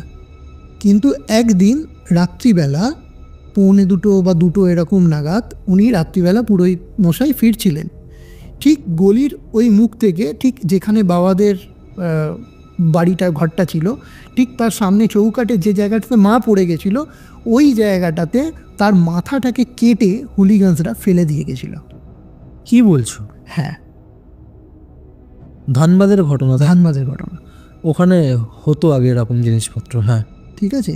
মাথাটাকে তাকে তাড়া করতে করতে নিয়ে এসেছিল গলির ভেতরে ঢুকিয়ে রাস্তা থেকে, সে ওখানে পড়ে যায়, তার গলাটা কেটে দেওয়া হয় আর মাথাটা ফেলে দেওয়া হয় ওই দরজার সামনে, যেখানে মা বারবার বিড়ালটাকে দেখছিল। জানলার ওখানটায় বডিটা পড়েছিল আর মাথাটা পড়েছিল হচ্ছে এখানে, আর স্বপ্নেতে মা সেটাই দেখছিল, আর মুখটাকে তার ক্ষতবিক্ষত করে হয়েছিল যাতে তাকে চিনতে না পারা যায়। তারপরে পুলিশ বার করে নিয়েছিল সেটাকে, কিন্তু ঘটনা ছিল হচ্ছে এইটা। আর বলা হয়, মানে ওখানকার লোকজনের মতেই, আমি তোমাকে একটা কথা বলেছিলাম মাঝখানে যে ওখানটা একটু ফাঁকা ফাঁকা হয়ে যেত। হ্যাঁ হ্যাঁ। তো এইখানে একটা জিনিস প্রচলিত ছিল, ওনারা জানতেন যেহেতু, সেই জন্য রাত্রির হয়ে গেলে 10:30টার পর থেকে বা 10টার পর থেকে ওই জায়গাটা শুনশান হয়ে যেত, কারণ ওখানে অনেকে অনেক কিছু দেখতে পেত। কিন্তু কোনোদিনও নতুন যেহেতু গেছে মায়েরা, তারা বলতে চায়নি।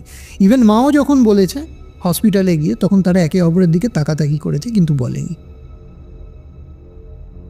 এটা ছিল তার পেছনের কারণ। কি দেখছিল মা, আর অতৃপ্ত আত্মাটা কেই বা ছিল? ওই পুরোহিতেরই আত্মা মায়ের বডিতে পজেস্ট করে, মাকে পজেস্ট করে, আর তারপর থেকেই মায়ের আনন্যাচারাল একটা ব্যাপার এসে যায় আর বেবিটা নষ্ট হয়ে যায়।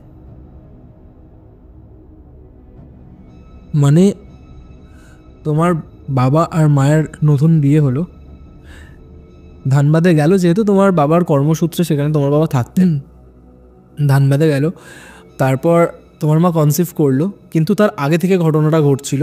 আর আমি যদি খুব ভুল না করি, এখানে আমার যেটা মনে হয়েছে সেটা হচ্ছে যে তোমার মা হয়তো অনেকদিন আগেই কনসিভ করে গেছিল, রিপোর্ট হয়তো অনেক পরে পেয়েছে, টেস্ট হয়তো অনেক পরে এসেছে, আর সেই দিক থেকে দেখতে গেলে হয়তো সেই কারণেই তোমার মা তাকে দেখতে পেয়েছিল মেবি হয়তো। কারণ এটা মানে আমি শুনেছি বা যতটুকুই পড়েছি সেই অনুযায়ী আমি বলছি যে মেয়েরা যখন প্রেগনেন্ট হয় বা মেয়েরা যখন কনসিভ করে, সেই সময় নাকি তাদের বডি আর তাদের যে সোল, তাদের অ্যালাইনমেন্ট ঠিক থাকে না। সেই কারণের জন্যই এই অতৃপ্ত আত্মারা তখন আশেপাশের ওরা অনেকটা ডাউন হয়ে যায়। সেই কারণে আমাদের মানে মেয়েদের ওই মুহূর্তে আশেপাশে এমন কিছু এনার্জিস ঘোরাঘুরি করে, পজিটিভ এনার্জির সাথে সাথে নেগেটিভ এনার্জিও প্রচুর ঘোরাঘুরি করে, যারা ওই দেহটাকে প্রাপ্ত করতে চায়।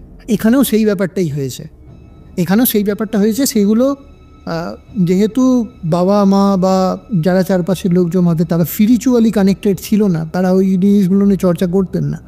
তো সেই কারণের জন্য আমার যেহেতু এই ঠাকুমার যে মা ছিলেন, উনি আর কি এইসবগুলো বুঝতে পারতেন বা স্পিরিচুয়ালি কানেক্টেড ছিলেন, তো উনি ওখান থেকেই ওটাকে প্রেডিক্ট করে দিয়েছিলেন যে এটা এই কারণেই হয়েছে। যখন খোঁজ নেওয়া হয়, যেটা আমি তোমাকে বললাম, তো তারপরে এই জিনিসটা জানা যায়। তো সেইটা জানতে আর বাকি ছিল না যে কেন হয়েছে। কিন্তু দেখো একটা অদ্ভুত ব্যাপার, যখন মা পড়ে গেল, যখন তারপরে টেস্ট হলো, তখন কিন্তু জিনিসটা নর্মাল ছিল। তারপরে আমি তোমাকে যেটা বলেছিলাম, হসপিটাল থেকে আসার পরে 2 দিন থাকার পরে আমি বলেছিলাম যে আনন্যাচারাল দেখতে লাগছিল, তারপরেই ওই কাজগুলো হয়েছে। মানে হচ্ছে তার সেই স্পিরিটটা, নেগেটিভ স্পিরিটটা, সেই কাজগুলো তখনই করেছে, আর ওই বাচ্চাটাকে ওইখানেই মেরে ফেলেছে পেটের মধ্যে। তারপরে তো মা চুচুড়াতে এসেছিল, তারপরে একদিন যন্ত্রণা হলো, তারপরে বুঝতে মানে বাচ্চাটা মৃত অবস্থাতেও হয়তো 1 থেকে 2 দিন ছিল। তারপরে পেন হওয়ার পরে তাকে নিয়ে যাওয়া হয়েছে, তারপরে বোঝা গেছে। ঘটনাটা বেসিক্যালি ভীষণ সাংঘাতিক আর খুব হার্ট, মানে খুব পেইনফুল, মানে খুব বেদনাদায়ক। মানে এরকম ঘটনা যদি কারোর সাথে ঘটে, সেই মানুষটার কিন্তু সাধারণ জীবনে ফিরে আসতে অনেক দিন সময় লাগে। আমি তোমাকে আজকে একটা কথা বলছি এখানে দর্শক বন্ধুদের সামনে, গল্পওয়ালা পরিবারের সামনে। মায়ের মুখ থেকে যখন আমি ঘটনাটা প্রথম শুনেছিলাম, তখন মায়ের চোখেতে আমি জলও দেখেছিল, কারণ এটা সেই বুঝতে পারে যে তার প্রথম বাচ্চাকে হারিয়েছে। হ্যাঁ, সেই মাই বুঝতে পারে।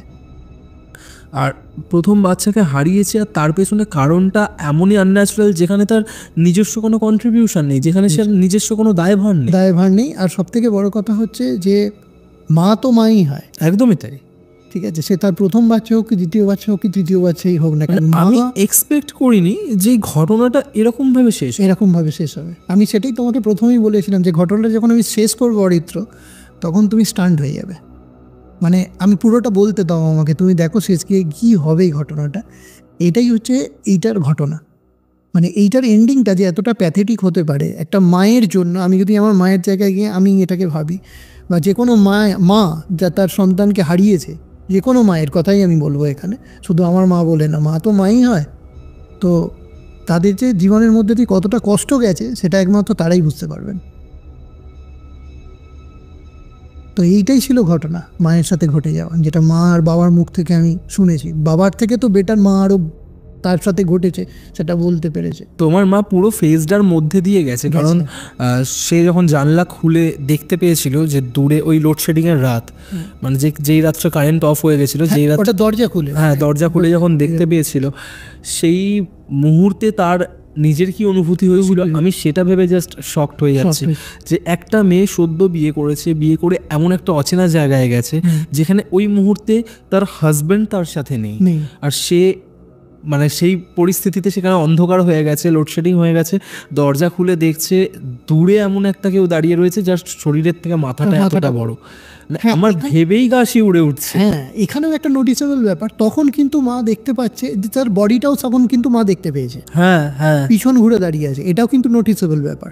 কিন্তু যখন মা স্বপ্নে দেখলো বা সামনে দেখলো তখন কিন্তু শুধু মাথাটাই দেখেছে। কারণ হচ্ছে ওই মাথাটা দরজার সামনে ফেলে দেওয়া হয়েছিল ওখানে।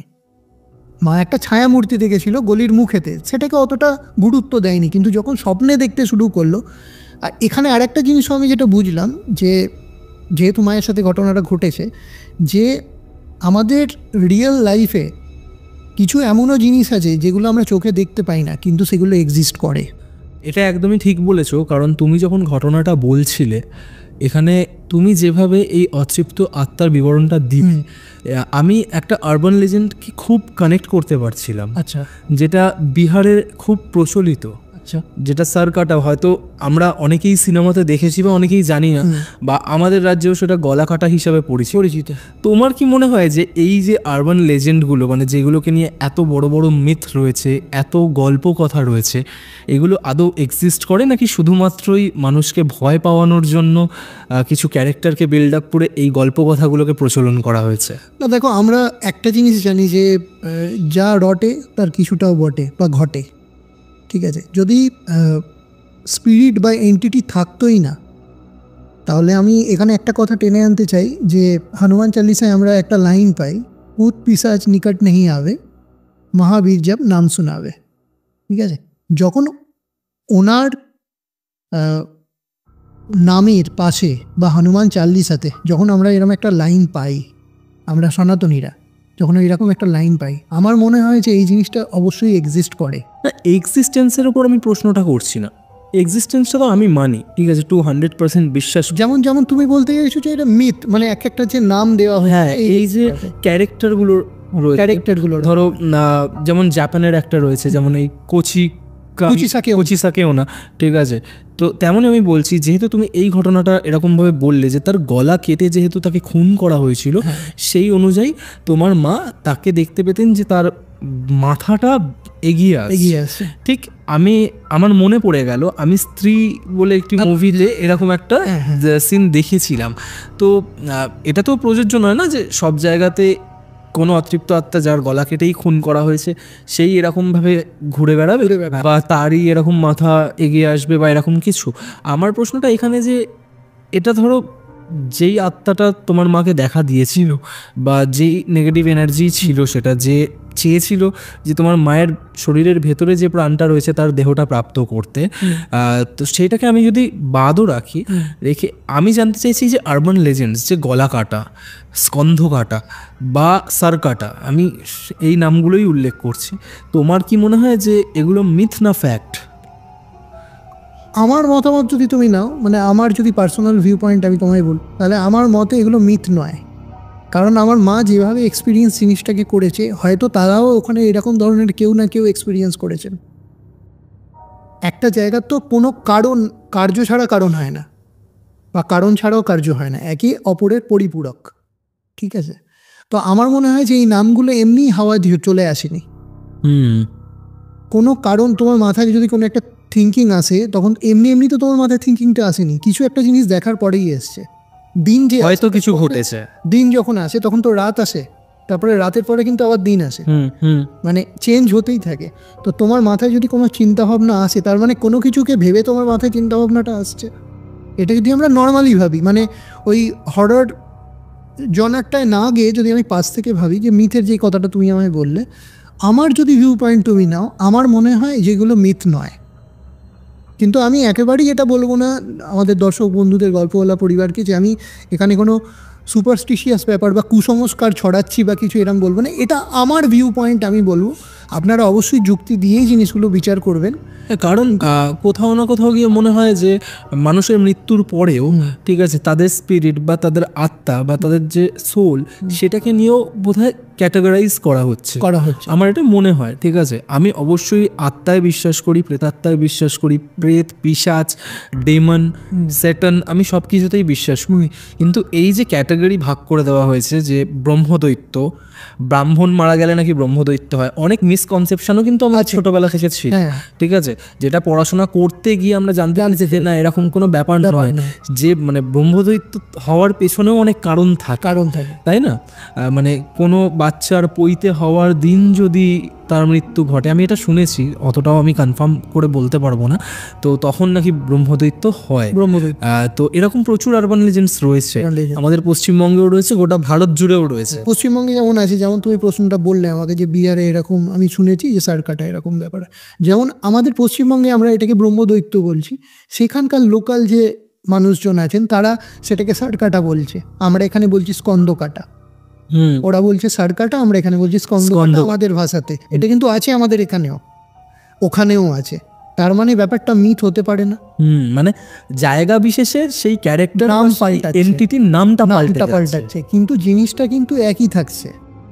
ঠিক আছে, আমরা এখানে রসগোল্লা বলছি, বাইরে রসগুল্লা বলছে, শুধু নামটা ওখানে চেঞ্জ হচ্ছে। তুমি যদি এটা ভূত জনারের বাইরে, মানে হরর জনারের বাইরে এসেও ভাবো ন্যাচারালি তোমার থিঙ্কিং দিয়ে, আমি বারবার একটাই কথা বলবো, আমি কিন্তু এখানে কোনো কুসংস্কার ছড়াচ্ছি, যেটা ফ্যাক্ট সেটা নিয়ে কথা বলছি, ফ্যাক্ট, আমরা সেটা নিয়েই কথা বলছি। ঠিক আছে, তোমার এই ঘটনাতে একটা জায়গা ছিল যেখানে তুমি বলছিলে যে তোমার মা শুনতে পাচ্ছিলেন যে তার নাম করে কেউ ডাকছে চেনা গলায়, বাবার গলায়। এটার সাথেও আমি একটা আরবান লেজেন্ডের মিল পেয়েছি, নিশি।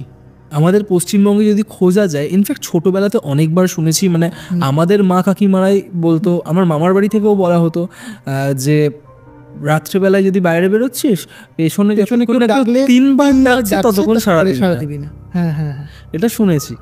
তো এরকম প্রচুর ঘটনা কিন্তু আছে। তুমি আমাকে বলছিলে কোচিসাকে ওনা, ঠিক আছে, এর কেস হিস্ট্রিটা কি? কুচিসাকে ওনা হচ্ছে যে একজন জাপানি মহিলা আর কি, জাপানিজ মহিলা, তার হাজব্যান্ডের সঙ্গে উনি থাকতেন। তো ওনার হাজব্যান্ড ছিল সামুরাই। আচ্ছা, ঠিক আছে। তো মানে এই মহিলার যার কথা আমি বলছি, আমার নামটা ঠিক এখন খেয়াল পড়ছে না আর কি, তো ওনার একটা নাম ধরেই আমি জিনিসটা আর কি পড়েছি আর কি। তো উনি একজনকার সাথে এক্সট্রা ম্যারিটাল অ্যাফেয়ারে লিপ্ত হয়ে গেছিলেন। মানে যে সামুরাই ছিলেন? না, মহিলাটা। আচ্ছা, যাকে আমরা কুচিসাকে ওনা বলছি।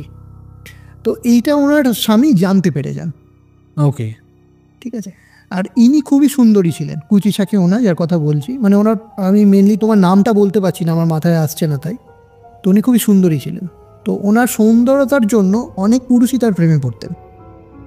ঠিক আছে, এবার উনি কি করেছেন, উনি একটা সুন্দর পুরুষের সাথেই তার এক্সট্রা ম্যারিটাল অ্যাফেয়ার হয় আফটার হার ম্যারেজ। তো সেটা কোনো কারণে ওনার হাজব্যান্ড জানতে পেরে গেছিলেন, এবং সেই জন্য জানতে পেরে যাওয়ার ফলে তাদের দুজনকে দেখতে পায় একটা জায়গায়, এবং সামনেই তার মুখটা তার সোর্ড দিয়ে, তলোয়ার দিয়ে, মানে ওই মহিলাটির মুখটাকে ডান কান থেকে বাঁ কান অবধি চিড়ে দেন, মানে এইরকমভাবে চিড়ে দেন। ওকে, ঠিক আছে। তো উনি সেখানেই মারা যান। এটা জাপানে গঠিত আছে যে রাতের বেলায় যখন কেউ ফেরে একা, রাত্রিবেলা, মিড নাইট এরকম সময় আর কি, মানে মাঝরাত্রির দিকে আর কি, বা একটু রাতের দিকে যখন ফেরেন তারা রাত্রিবেলার দিকে, তখন অনেক মানুষ ওখানে ওনাকে দেখতে পেয়েছেন। তার মুখটা ঢাকা থাকে, তার মুখটা প্রথমে ঢাকা থাকে। সে সামনে গিয়ে বলে, মুখটা খুলে দেয়, দিয়ে সামনে গিয়ে তাদেরকে বলে যে আমাকে দেখতে সুন্দর না সুন্দর নয়, আচ্ছা, প্রশ্ন করে। এবার মনে করো কেউ বললো ওখানে ওনাকে যে না, আপনাকে তো খুবই ভয়ঙ্কর দেখতে বা খুবই খারাপ দেখতে, তাকে মেরে ফেলেছেন। আচ্ছা, তাকে সেখানেই মেরে ফেলে, স্পটেই। আর যদি কেউ বলে যে আপনি খুবই সুন্দরী, তাহলেও তাকে মেরে ফেলে। মানে হ্যাঁ বললেও বিপদ, না না বললেও বললেও বিপদ। মানে কারণটা কি? মানে আমি এটা ধরে নিলাম যে হ্যাঁ আপনি কুৎসিত, এটা শুনে সে রেগে যাচ্ছে, মেরে দিচ্ছে। আর আপনি সুন্দরী এটা বলার পর কেন সে মেরে দিচ্ছে? এটা তো মানে এটাই হচ্ছে ঘটনা ওনার। মানে এই রাজটা কেউই জানতে পারেনি আজ পর্যন্ত যে কেন হয়। আমাদের যতটুকু আমার রিসার্চে আমি জানতে পেরেছি যে এই অবধি সেই জিনিসটা সীমিত। মানে তুমি যদি তার সামনে পড়ে গেলে কোনো কারণের জন্য, তার মানে তোমার লাইফ ওখানেই এন্ড হয়ে গেল। মানে জাপানের মতন উন্নত দেশ, যারা ফার্স্ট ওয়ার্ল্ড কান্ট্রির মধ্যে পড়ে, তাদের ওখানেও এরকম ঘটনা প্রচলিত আছে। তাহলে তুমি আমাকে বলো যে যে প্রশ্নটা তুমি করছিলে যে এগুলো কি মিথ না এগুলোতে আমি কিছু মনে করছি, তো আমি এই সব জিনিসগুলো যখন রিসার্চে জানতে পারছি বা জানছি, তখনই আমার মনের মধ্যে এই প্রশ্নটা জাগছে যে এগুলো মিথ হতে পারে না, হয়তো কোনো কারণ আছে এর মধ্যে। এটাও আমার কাছেও একটা প্রশ্ন তোমার মতো, যে এটা কি শুধু মিথ না আমরা মন গড়া কোনো কাহিনী বলছি। এটাই হচ্ছে তার কথা। আমার যুক্তি দেওয়ার জায়গা এটাই, যে আমার মনে হয় না, আমার পার্সোনাল ভিউ পয়েন্ট, আমার মনে হয় না যেগুলো শুধুই মিথ। মানে শুধুমাত্র আমাদের দেশেই এই ধরনের ঘটনার প্রচলন নেই, এরও বাইরেও আছে, পিসাডেরা আছে, লাল ওড়না আছে, তুমি জেনে থাকবে এগুলো আমি আমার যে চ্যানেল আছে শর্টসে আমি সেগুলো। হ্যাঁ, আমি ওই কারণেই এই টপিকটাতে ঢুকলাম, কারণ আমি জানি এই আরবান লেজেন্ডস নিয়ে তুমি বেশ রিসার্চ করো, আমি দেখিও তোমার মানে কন্টেন্টগুলো।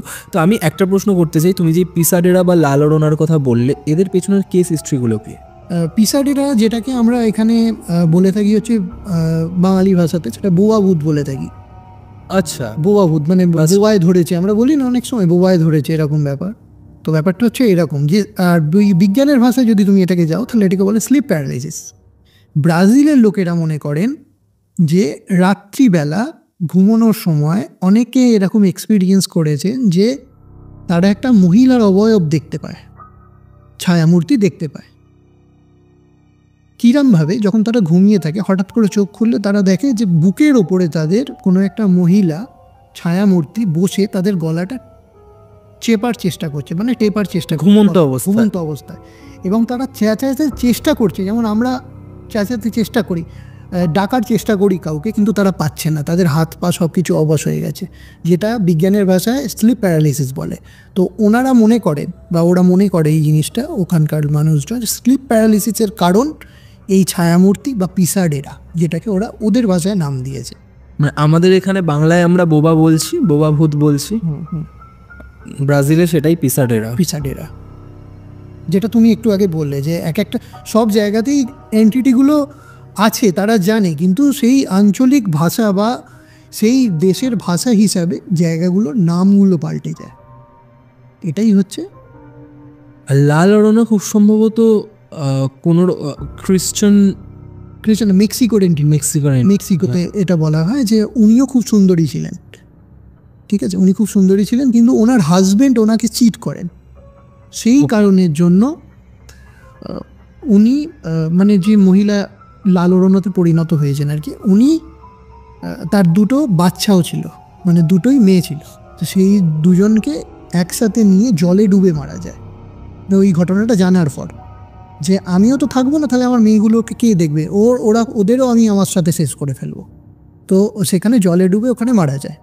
তো বলা হয় ওখানে মেক্সিকোতে কথিত আছে যে রাত্রি 10টা বা 11টার পরে, মোট কথা রাত্রিবেলার দিকে, কোনো বাচ্চাকে ওই পুকুর মানে পন্ড বলতে পারো, বা যে কোনো আর কি রিভার আছে ওখানে, একটা রিভারের ওই পাশেতে বা রাত্রিবেলা যে কোনো ওই অঞ্চলের, মানে যেখানে ঘটনাটা শোনা যায় যে ঘটেছিল, সেই অঞ্চলের ওখানে নাকি অনেক সময় কাঁদতে দেখা যায় এই লাল ওড়না বলে মহিলাটিকে। মানে ওনারা ওখানকার নাম দিয়েছেন লাল ওড়না, কিন্তু আমি ওর নামটা ঠিক তোমাকে এখন বলতে পারবো না, কারণ আমি অতটা খেয়াল নেই আমার আর কি ব্যাপারটা নামটার জন্য। তো লাল ওড়না যে ক্যারেক্টারটা সেটা হচ্ছে এইটাই, ওখানে কাঁদতে থাকে। এবং রাত্রিবেলা যদি কোনো বাচ্চা ওই রিভারের পাশ দিয়ে যায় বা কোনোভাবে পৌঁছে যায় বা কিছু হয়, তখন তাকে নাকি সে জলে ডুবিয়েই মেরে ফেলে। ওনার টার্গেট কিন্তু মেন বাচ্চারা কিন্তু ওনাকে চিট করেছিলেন ওনার হাজব্যান্ড। অদ্ভুত অদ্ভুত ঘটনা কিন্তু জড়িয়ে রয়েছে প্রত্যেকটা আরবান লেজেন্ডের পেছনে। কারণ নেই, তুমি কারণ খুঁজে পাবে না সেই জায়গাগুলোর ইয়েতে, মানে কোনো কিছুর সাথে কোনো লিঙ্ক নেই। যেহেতু তার বাচ্চা মারা গেছে, এখানে কানেকশন বলতে এটাই, যেহেতু তার বাচ্চাও বাঁচেনি, তাহলে তার একটা যে সে কী করে, অন্যরা কী করে তার বাচ্চাদের নিয়ে থাকবে, এখানে এলে আমি তাকে মেরে ফেলবো, এরকম একটা তার ব্যাপার। এটা তো তার ওপরই ডিপেন্ড করে। থ্যাংক ইউ সোহম, ভীষণ পাওয়ার প্যাকড একটা ঘটনা আজকে আমরা শুনেছি, যেই ঘটনাটা মানে আমার বলতেও খারাপ লাগলো কথাটা যে পাওয়ার প্যাকড ঘটনা, কারণ এই ঘটনাটা তোমার মায়ের সাথেই ঘটেছে আর এতটা প্যাথেটিক একটা ইনসিডেন্ট, তবে বেশ ভয়ানক ছিল এই ঘটনাটা, সম্পূর্ণ অন্যরকম একটা ঘটনা। মানে এরকম ঘটনা আমরা অনেক দিন পর শুনলাম, যেখানে এমন একটা আত্মা যে আর অপঘাতের মৃত্যু এবং সে দেহপ্রাপ্ত করতে গিয়ে পজেস্ট করেছিল এবং সে একটা বাচ্চার প্রাণ নিয়ে নিল। খুব সাংঘাতিক একটা ঘটনা শুনলাম। এছাড়াও ঘটনার পর আমরা যে সাবজেক্টগুলো নিয়ে কথা বললাম সেগুলো নিয়ে আমি অনেকদিন ধরেই কথা বলতে চাইছিলাম তোমার সাথে। আরও অনেক এরকম আরবান লেজেন্ডস নিয়ে আমরা ভবিষ্যতেও কথা বলবো অন্যান্য ঘটনার সাথে। Thank you so much. তুমি আমাকে একটা কথা বলো, গল্প বলাতে প্রথমবার তুমি পডকাস্টে এলে, এর আগে তুমি কল রেকর্ডিং করেছো, ঠিক আছে, প্রথমবার পডকাস্টের তোমার ফিল কিরকম, কেমন লাগছে? খুবই ভালো লাগছে। আমি যেমন প্রথমেই বলেছিলাম গল্পওয়ালার পরিবারের সমস্ত দর্শক বন্ধুদেরকে যে ও খুবই হার্ডওয়ার্কিং, ঠিক আছে, ও খুবই খেটে কাজ করে। তো আমি এটা বলবো না বাকি সব যারা ইউটিউবার বন্ধুরা আছে তারা সবাই মানে অবশ্যই প্রত্যেকেই তার নিজের নিজের জায়গায় প্রচণ্ড পরিমাণে খাটছে, কিন্তু একটা কথাই আমি বলবো সবাইকে যে এই হার্ডওয়ার্কগুলোর পেছনে প্রচুর পরিশ্রম করতে হয় একটা ভালো পডকাস্ট করতে হলে। আমি নিজেও ক্রিয়েটার, অবশ্যই অরিত্রর মতো নয়, আমি বারবার বলি না, আমি নিশ্চয়ই ইয়ে করছি যে আমারও নিজস্ব একটা চ্যানেল আছে, সেটা অরিত্র অবশ্যই বলবে। কিন্তু আমি এটা বলবো যে একটা কন্টেন্ট ক্রিয়েট করতে গেলে একটা কন্টেন্ট ক্রিয়েটারকে প্রচুর পরিশ্রম করতে হয়। আপনাদের কাছে বিনীতভাবে আবেদন যে আপনারা এই পরিশ্রমটার দাম অবশ্যই দেবেন।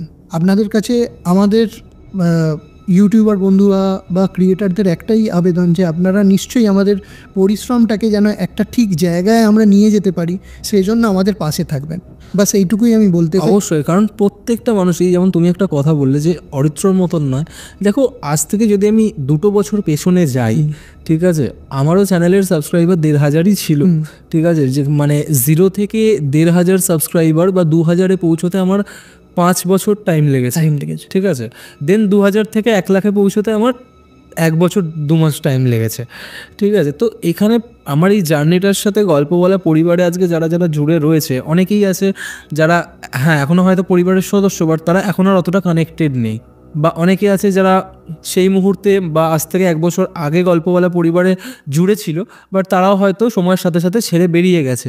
আবার এরকম প্রচুর মানুষ আছে যারা সময়ের সাথে সাথে নতুন নতুনভাবে প্রতিনিয়ত জুড়ছে।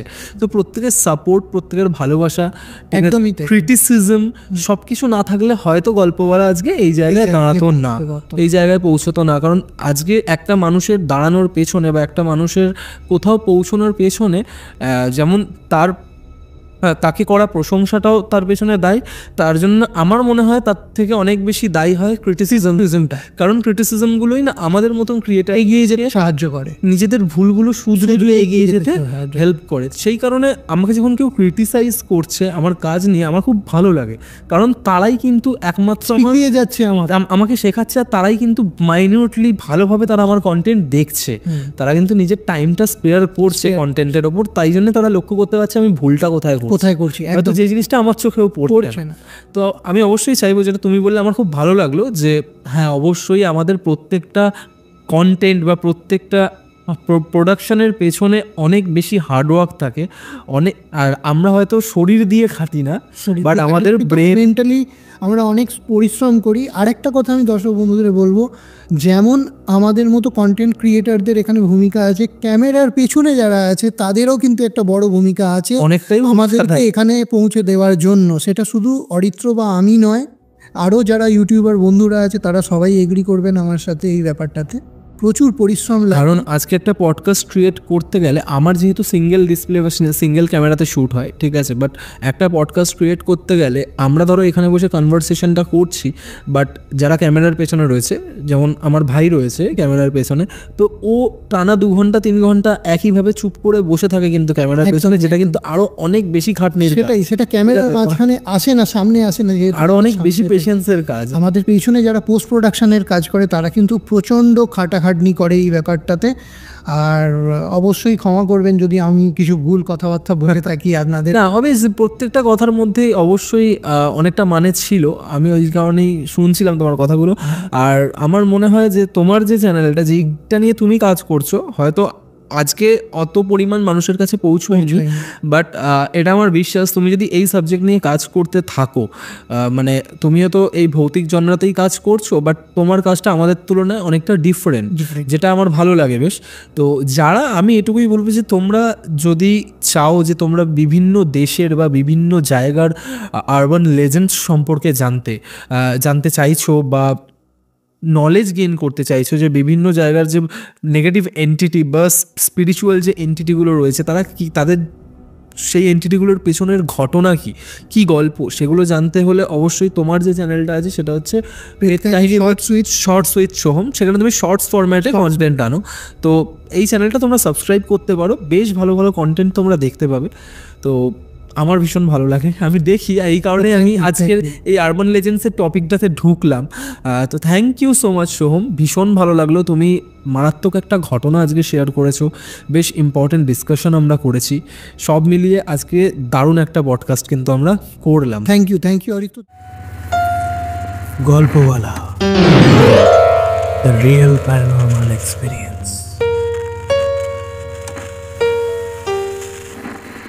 তো কেমন লাগলো আজকের এপিসোড কমেন্ট করে জানাতে ভুলবেন না। যদি ভালো লেগে থাকে তাহলে লাইক বাটনটা প্রেস করার সাথে সাথে শেয়ার বাটনেও প্রেস করুন।